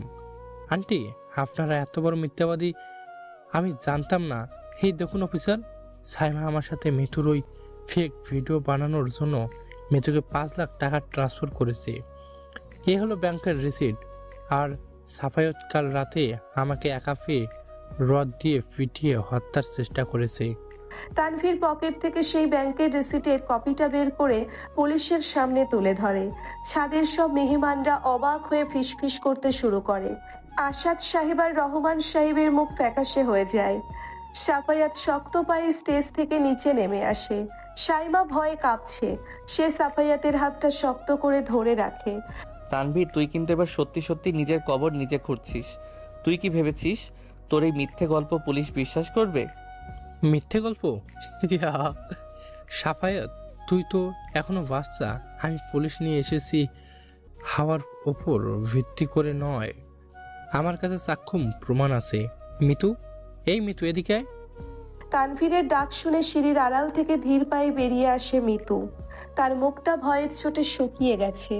সাইমা অবাক হয়ে মিতুর দিকে তাকায়। মিতু তো সাইমার আপন খালাতো বোন। ও তানভীরের সাথে কি করছে? বল মিতু, সবার সামনে বল, পুলিশ অফিসারের সামনে বল। বিয়ের দিন ওই গেস্ট রুমে কি হয়েছিল? কে তোকে বাধ্য করেছিল আমার সাথে ওই আপত্তিকর অবস্থায় থাকতে? আমি ভয় পাবেন না মিতু আক্তার, আপনি সত্যি কথাটা বলুন, আইন আপনাকে সুরক্ষা দেবে। সাইমা কি আপনাকে টাকা দিয়ে এই কাজটা করতে বাধ্য করেছিল? মিতু একবার সাইমার দিকে তাকায়, তারপর মাথা নিচু করে ফেলে। তার চোখ দিয়ে পানি পড়ছে।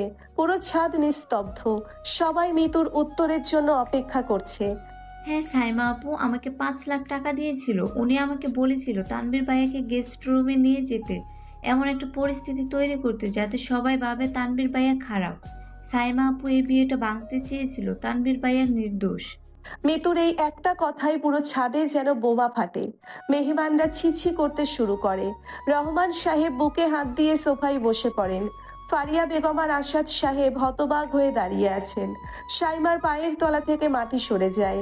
সে বুঝতে পারছে না মিতু কেন তানভীরের সাথে হাত মিলিয়ে এত বড় একটা মিথ্যা কথা বলছে। দেখলেন তো অফিসার, নিজের বোনের মুখ থেকে শুনলেন তো? এবার এই প্রতারক স্বামী স্ত্রীকে অ্যারেস্ট করুন।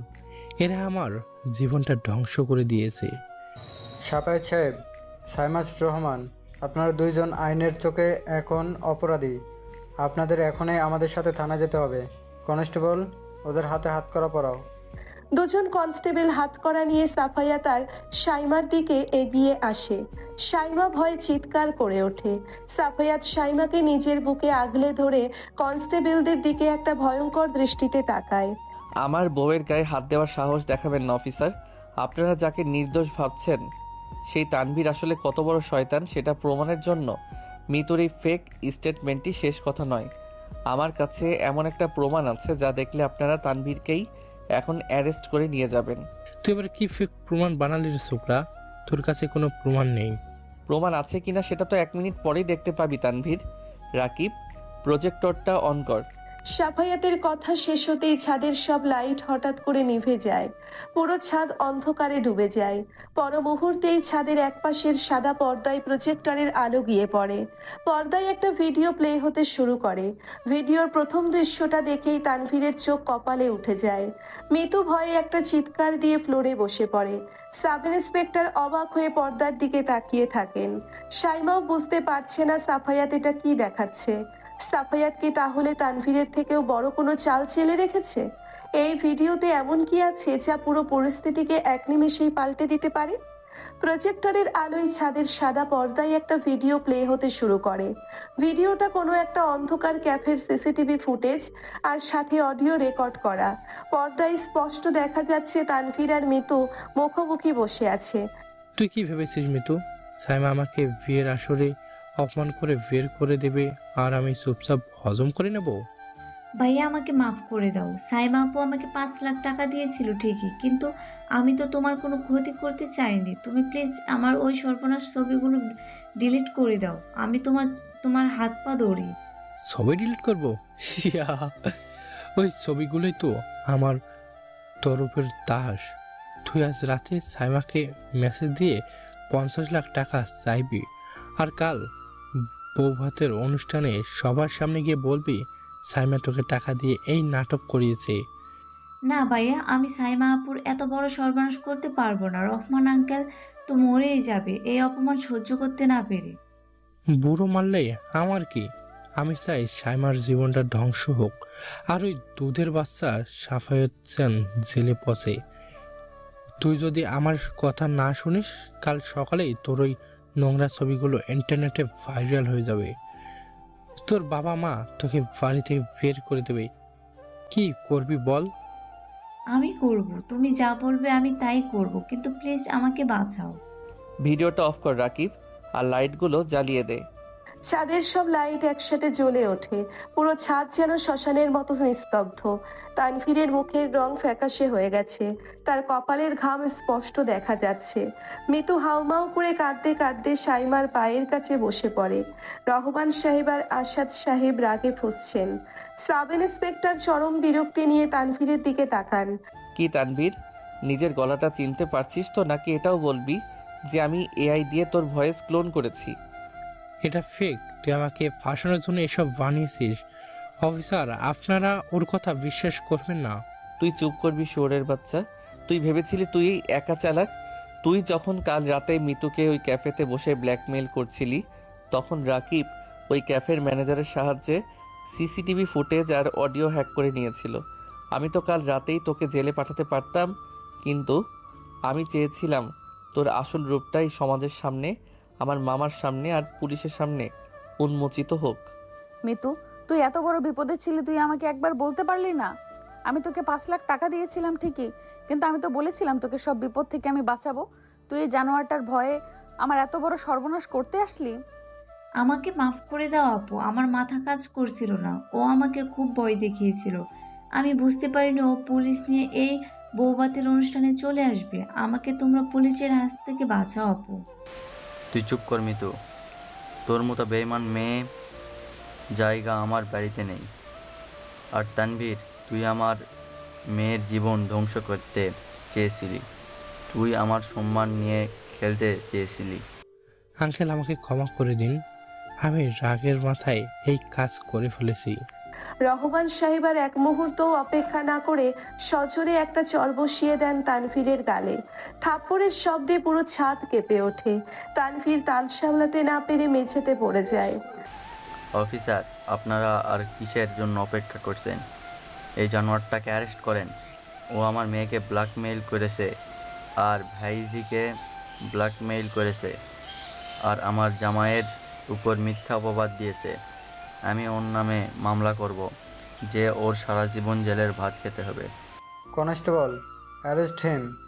আর মিতু আক্তার, আপনাকেও জিজ্ঞাসাবাদের জন্য আমাদের সাথে থানা যেতে হবে। সাফায়েত সাহেব, আমরা সত্যি দুঃখিত। আমরা তানভীরের বানানো গল্পটা বিশ্বাস করে ফেলেছিলাম। ইটস ওকে অফিসার, আপনারা আপনাদের ডিউটি করেছেন, কিন্তু ওই জানোয়ারটা যেন কোনোভাবেই পার না পায়। আপনি নিশ্চিন্ত থাকুন। ও এবার এমন ফেসেছে যে ওর কমিশনার খালুও ওকে বাঁচাতে পারবে না। চলুন আপনারা। পুলিশ তানভীর আর মিতুকে নিয়ে ছাদ থেকে নেমে যায়। তানভীরের দম্ভ আর অহংকার আজ পুরোপুরি মাটিতে মিশে গেছে। ড্রয়িং রুম আর ছাদের পরিবেশটা যেন একটা বিশাল ঝড় পার করে শান্ত হলো। মেহমানরা সবাই সাফায়াতের বুদ্ধির প্রশংসা করতে শুরু করে। রহমান সাহেব ধীর পায়ে সাফায়াতের সামনে এসে দাঁড়ান। তার চোখে পানি টলটল করছে। বাবা সাফায়াত, আমি তোর কাছে আজ চিরকালের জন্য ঋণী হয়ে গেলাম। তুই শুধু আমার মেয়ের সম্মানই বাঁচাসনি, তুই আমাদের পুরো পরিবারটাকে ধ্বংসর হাত থেকে রক্ষা করছিস। আমি তোকে বাচ্চা ছেলে ভেবেছিলাম, কিন্তু তুই আজ প্রমাণ করে দিয়েছিস তুই এই পরিবারের সবচেয়ে যোগ্য রক্ষক। আমাকে তুই মাফ করে দে বাবা। মামা, আপনি এসব কি বলছেন? আপনি আমার গুরুজন। আপনার পায়ে ধরলেও তো আমার ঋণ শোধ হবে না। আপনি আমাকে মাফ করতে বলবেন না প্লিজ। সাইমা আমার স্ত্রী, ওর সম্মান বাঁচানো তো আমার সবচেয়ে বড় দায়িত্ব। সাফায়েত ঠিকই বলছে ভাইজান, ও তো ওর দায়িত্ব পালন করছে। আপনি কাঁদবেন না, আজ তো আনন্দের দিন। সাইমা, মা তুই আজ থেকে আর কোনোদিন একা একা কোনো বিপদ মাথায় নিবি না। তোর স্বামী আছে, আমরা আছি, আমরা সবাই মিলে তোর পাশে দাঁড়াবো। ফুপি, আমি আর কোনোদিন তোমাদের কাউকে ঠকাবো না। আমি অনেক বড় ভুল করেছিলাম। আচ্ছা আচ্ছা, অনেক ইমোশনাল ড্রামা হয়েছে। মেহমানরা সবাই দাঁড়িয়ে আছে। রাকিব, সিয়াম, তোরা দাঁড়িয়ে আছিস কেন? গানের সাউন্ডটা বাড়া। আজকে আমার বৌভাত আর আমি চাই সবাই মিলে আনন্দ করুক। ইয়েস বস, এখনই ব্যবস্থা করছে। ভাই, তোর ব্রেন তো অ্যাস্ট্রোনটকেও হার মানাবে। তুই যে এই লেভেলের একটা তুরুপের তাস লুকিয়ে রেখেছিলি, আমরা তো ভাবতেই পারিনি। তোরা শুধু ম্যাডামকে ভয় পাস। ম্যাডামের জামাইয়ের পাওয়ার তো এখনো দেখিসনি। যা গিয়ে খাবার সার্ভ কর। ছাদের পরিবেশ আবার আনন্দ মুখর হয়ে ওঠে। গানের তালে তালে সবাই মেতে ওঠে। সাইমা আর সাফায়াত আবার স্টেজে গিয়ে বসে। সাইমা আর চোখে সাফায়াতের দিকে তাকায়। সাফায়েত, তুমি এত সুন্দর করে সবকিছু কিভাবে প্ল্যান করলে? কারণ আমি আমার বউকে চিনি। আমি জানতাম আপনি একা ফ্যাক্টরিতে যাওয়ার মতো বোকামি করবেন না, যদি না তানভীর আপনাকে মারাত্মক কোনো ব্ল্যাকমেইল করে। তাই আমি রাকিবকে আগেই কাজে লাগিয়েছিলাম। তানভীরের ফোনের লোকেশন ট্র্যাক করে আমরা ক্যাফের ফুটেজ বের করি। তুমি সত্যিই অনেক বড় হয়ে গেছো সাফায়েত। আমি তো তোমাকে সবসময় একটা ছটফটে বাচ্চা ছেলে ভাবতাম। বাচ্চা ছেলে? আচ্ছা, আজ রাতে যখন ঘরে যাব তখন প্রমাণ করে দেব আমি কতটা বড় হয়েছি আর কতটা বাচ্চা আছি। অসভ্য। নিজের বউয়ের সাথে অসভ্যতা করব না তো কার সাথে করব? আপনি রেডি হয়ে থাকুন ম্যাডাম। সাইমার গাল লজ্জায় লাল হয়ে যায়। সে মুখ নিচু করে বসে থাকে। রাত প্রায় 12টা বাজে। মেহমানরা সবাই বিদায় নিয়েছে। বাড়িটা এখন একদম শান্ত। ফারিয়া বেগম নিজে এসে সাইমাকে সাফায়াতের ঘরে রেখে যান। সুখে থাক মা, তোদের দুজনের জীবনটা যেন এভাবেই একে অপরের ছায়ায় কেটে যায়। আমি আসি, অনেক কাজ আছে বাকি নিচে। জি ফুপি। সাইমা ঘরের ভেতরে ঢুকে দরজা ভেজিয়ে দেয়। ঘরটা আজ খুব সুন্দর করে ফুল দিয়ে সাজানো হয়েছে। রজনীগন্ধার গোলাপের মিষ্টি সুবাসে পুরো ঘর মোমো করছে। সাইমা খাটের এক কোণায় জড়সড় হয়ে বসে আছে। কিছুক্ষণ পর দরজা খোলার শব্দ হয়। সাফায়াত ঘরে ঢুকে দরজাটা ভেতর থেকে ভালো করে লক করে দেয়। সে তার শেরওয়ানির বোতামগুলো খুলতে খুলতে সাইমার দিকে এগিয়ে আসে। উফ, এই শেরওয়ানি পরে থাকা যে কি কষ্টের, মনে হচ্ছে দম বন্ধ হয়ে আসছিল। তুমি চেঞ্জ করে নাও, বাথরুমে তোমার জামা রাখা আছে। জামা তো চেঞ্জ করবই, কিন্তু তার আগে তো আমার একটা জরুরি কাজ আছে। কি কাজ? আমার সিনিয়র বউয়ের ম্যাডামগিরি ভাঙার কাজ। সাফায়াত মুচকি হেসে সাইমার একদম কাছে এসে বসে। সাইমা লজ্জায় নিজের মুখটা ওড়না দিয়ে ঢেকে ফেলে। সাফায়াত খুব আলতো করে সাইমার মুখের উপর থেকে ওড়নাটা সরিয়ে নেয়। মুখ ঢাকছেন কেন সাইমা? আমি কি কলেজের কোনো স্টুডেন্ট যে আমাকে দেখে লজ্জা পাচ্ছেন? সাফায়েত প্লিজ ফাজলামি করো না, আমার সত্যি খুব লজ্জা লাগছে। লজ্জা তো লাগবেই। 4 বছর ধরে যে ছেলেটাকে লুকিয়ে লুকিয়ে ভালোবেসেছেন, আজ সেই ছেলেটা আপনার একদম হাতের মুঠোয়। আপনার তো এখন খুশিতে লাফানোর কথা। তুমি বড্ড পাজি হয়ে গেছো সাফায়েত। আমি লাফাতে যাব কেন? আচ্ছা, লাফাতে হবে না, আপনি শুধু আমার চোখের দিকে তাকান। সাইমা ধীর চোখে সাফায়াতের চোখের দিকে তাকায়। সাফায়াত তার হাত বাড়িয়ে সাইমার গালের ওপর রাখে। আপনি জানেন সাইমা, আমি আপনাকে কতটা ভয় পেতাম। আপনি যখন ক্লাসে ঢুকতেন আমি পেছনের বেঞ্চে লুকিয়ে থাকতাম যাতে আপনার চোখে না পড়ি। আমি জানি, আর আমার খুব রাগ হতো। আমি চাইতাম তুমি আমার সামনের বেঞ্চে বসো, তুমি আমার পড়া আমাকে জিজ্ঞেস করো, কিন্তু তুমি সব সময় আমাকে এড়িয়ে চলতে। কারণ আমি বুঝতে পারতাম না আমার কি হচ্ছে। আপনাকে দেখলে আমার বুক ধড়ফড় করতো। আমি ভাবতাম এটা হয়তো ভয়ের কারণে, কিন্তু বিয়ের পর বিশেষ করে ওই রাতে যখন আপনি আমাকে জড়িয়ে ধরে কাঁদছিলেন, তখন আমি বুঝতে পেরেছি ওটা ভয় ছিল না, ওটা ছিল ভালোবাসা। আমি শুধু বুঝতে দেরি করে ফেলেছি। সাফায়েত, তুমি সত্যিই আমাকে ভালোবাসো নাকি শুধু পরিস্থিতির শিকার হয়ে আমাকে মেনে নিয়েছো? আমি পরিস্থিতির শিকার হয়ে কাউকে মেনে নেওয়ার ছেলে নই সাইমা। আমি আপনাকে ভালোবাসি। আপনার ওই রাগী চেহারা, আপনার শাসন, আপনার এই নরম রূপ, সব কিছুকে আমি ভালোবাসি। কিন্তু আমার বয়স তো তোমার চেয়ে 4 বছর বেশি। সমাজের মানুষ তো অনেক কথা বলবে, তোমার কি কখনো খারাপ লাগবে না? বয়সের হিসাব করে কি আর ভালোবাসা হয় সাইমা? আমার কাছে আপনি শুধু আমার বউ। কে কি বলল তাতে আমার কিচ্ছু যায় আসে না। আমি জানি আমার সিনিয়র বউ আমাকে নিজের জীবনের চেয়েও বেশি ভালোবাসে। তুমি সত্যিই পাগল একটা। পাগল তো আপনি আমাকে বানিয়েছেন। আর এই ভারী গহনাগুলো আপনার গায়ে একদম মানাচ্ছে না। আমি খুলে দিচ্ছি। আমি নিজে খুলে নিতে পারবো সাফায়েত। আজ আপনি নিজের হাতে কিচ্ছু করবেন না, আজ সব কিছু আমি করব। আপনি শুধু আমাকে অনুভব করবেন। সাফায়াত সাইমার কানের কাছে মুখ নিয়ে যায়। সে খুব সাবধানে সাইমার কানের ভারী দুল দুটো খুলে দেয়। সাইমা চোখ বন্ধ করে একটা দীর্ঘশ্বাস ফেলে। সাফায়াত সাইমার গলার নেকলেসটা খুলে পাশের টেবিলে রাখে। তার হাতের আঙ্গুল সাইমার উন্মুক্ত ঘাড়ে আর গলায় বিচরণ করতে শুরু করে। সাফায়েত, আপনি কাঁপছেন সাইমা? আপনার কি ভয় করছে? ভয় না, আমার কেমন যেন অদ্ভুত লাগছে। আমার মনে হচ্ছে আমি নিঃশ্বাস নিতে পারছি না।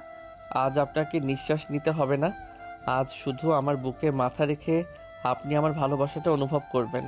সাফায়াত শাইমার লেহেঙ্গার পেছনের দড়িটা খুব সাবধানে খুলে দেয়। শাইমার ফর্সা আর মসৃণ পিঠটা সাফায়াতের চোখের সামনে উন্মুক্ত হয়ে পড়ে। সাফায়াত আর নিজেকে আটকে রাখতে পারে না। সে শাইমার পিঠে একটা গভীর আর উষ্ণ চুমু খায়। শাইমা চমকে উঠে সাফায়াতের গলা জড়িয়ে ধরে। সাফায়াত শাইমাকে 2 হাত দিয়ে পাজা কোলা করে কোলে তুলে নেয়। আজ থেকে আর কোনো লুকোচুরি নেই সাইমা, আজ থেকে আপনি সম্পূর্ণভাবে আমার। আমি সবসময় তোমারই ছিলাম সাফায়েত, শুধু তোমাকে বলতে পারিনি। আজ সব বলা হয়ে যাবে, আমাদের জমানো সব কথা আজ এই রাতের অন্ধকারে শেষ হবে। সাফায়াত শাইমাকে বিছানার মাঝখানে শুইয়ে দেয় এবং নিজে তার উপর ঝুঁকে পড়ে। সাফায়াতের ঠোঁট শাইমার কপালে, গালে আর সবশেষে তার কাঁপা কাঁপা ঠোঁটে গিয়ে থামে। শাইমাও এবার নিজেকে পুরোপুরি উজাড় করে দেয়। সে তার 2 হাত দিয়ে সাফায়াতের চুলগুলো খামচে ধরে তাকে আরো কাছে টেনে নেয়। সাফায়েত, আমি তোকে পাগলের মতো ভালোবাসি সাইমা, তুই আমার, শুধু আমার। আজ আমি তোর শরীরের প্রতিটি কোণায় আমার নাম লিখে দেব। আমি চিরকাল শুধু তোমার। সাফায়াত তার নিজের শার্টটা খুলে ফ্লোরে ছুঁড়ে ফেলে। রাতের নিস্তব্ধতায় শুধু তাদের দুজনের গভীর শ্বাস প্রশ্বাস আর অস্পষ্ট ভালোবাসার কথাগুলো শোনা যায়। সমাজের চোখ এতদিনের লুকোচুরি সবকিছু আজই 4 দেওয়ালের ভেতর মিথ্যে হয়ে গেছে। আজ শুধু সত্যি তাদের এই বাঁধভাঙা প্রেম আর মিলন। ভোরের আলো ফুটতে শুরু করেছে। জানালার ফাঁক দিয়ে আসা ভোরের স্নিগ্ধ আলোয় ঘরটা আলোকিত হয়ে গেছে। সাফায়েত, সকাল হয়ে গেছে, এবার তো ওঠো। আরেকটু ঘুমাতে দিন না ম্যাডাম। ম্যাডাম বলবে না একদম, আমি এখন শুধু তোমার বউ। তাই তো, আমার রকচটা সিনিয়র বউ, যে আমাকে পাওয়ার জন্য পুরো দুনিয়াকে বোকা বানিয়েছে। তুমি কি আবার শুরু করলে সাফায়েত? আমি আর ওই কথা শুনতে চাই না। আচ্ছা বলবো না, কিন্তু আপনাকে এই খোলা চুলে আর সকালের আলোতে কতটা স্নিগ্ধ লাগছে আপনি জানেন? জানি না আর জানতেও চাই না। তুমি জলদি ওঠো, ফুপির অনেক কাজ পড়ে আছে। ফুপি কাজ করে নেবে, আপনি এখন কোথাও যাবেন না।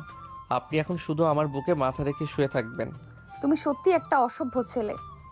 অসভ্য তো আমি আরও হতে পারি, দেখাবো?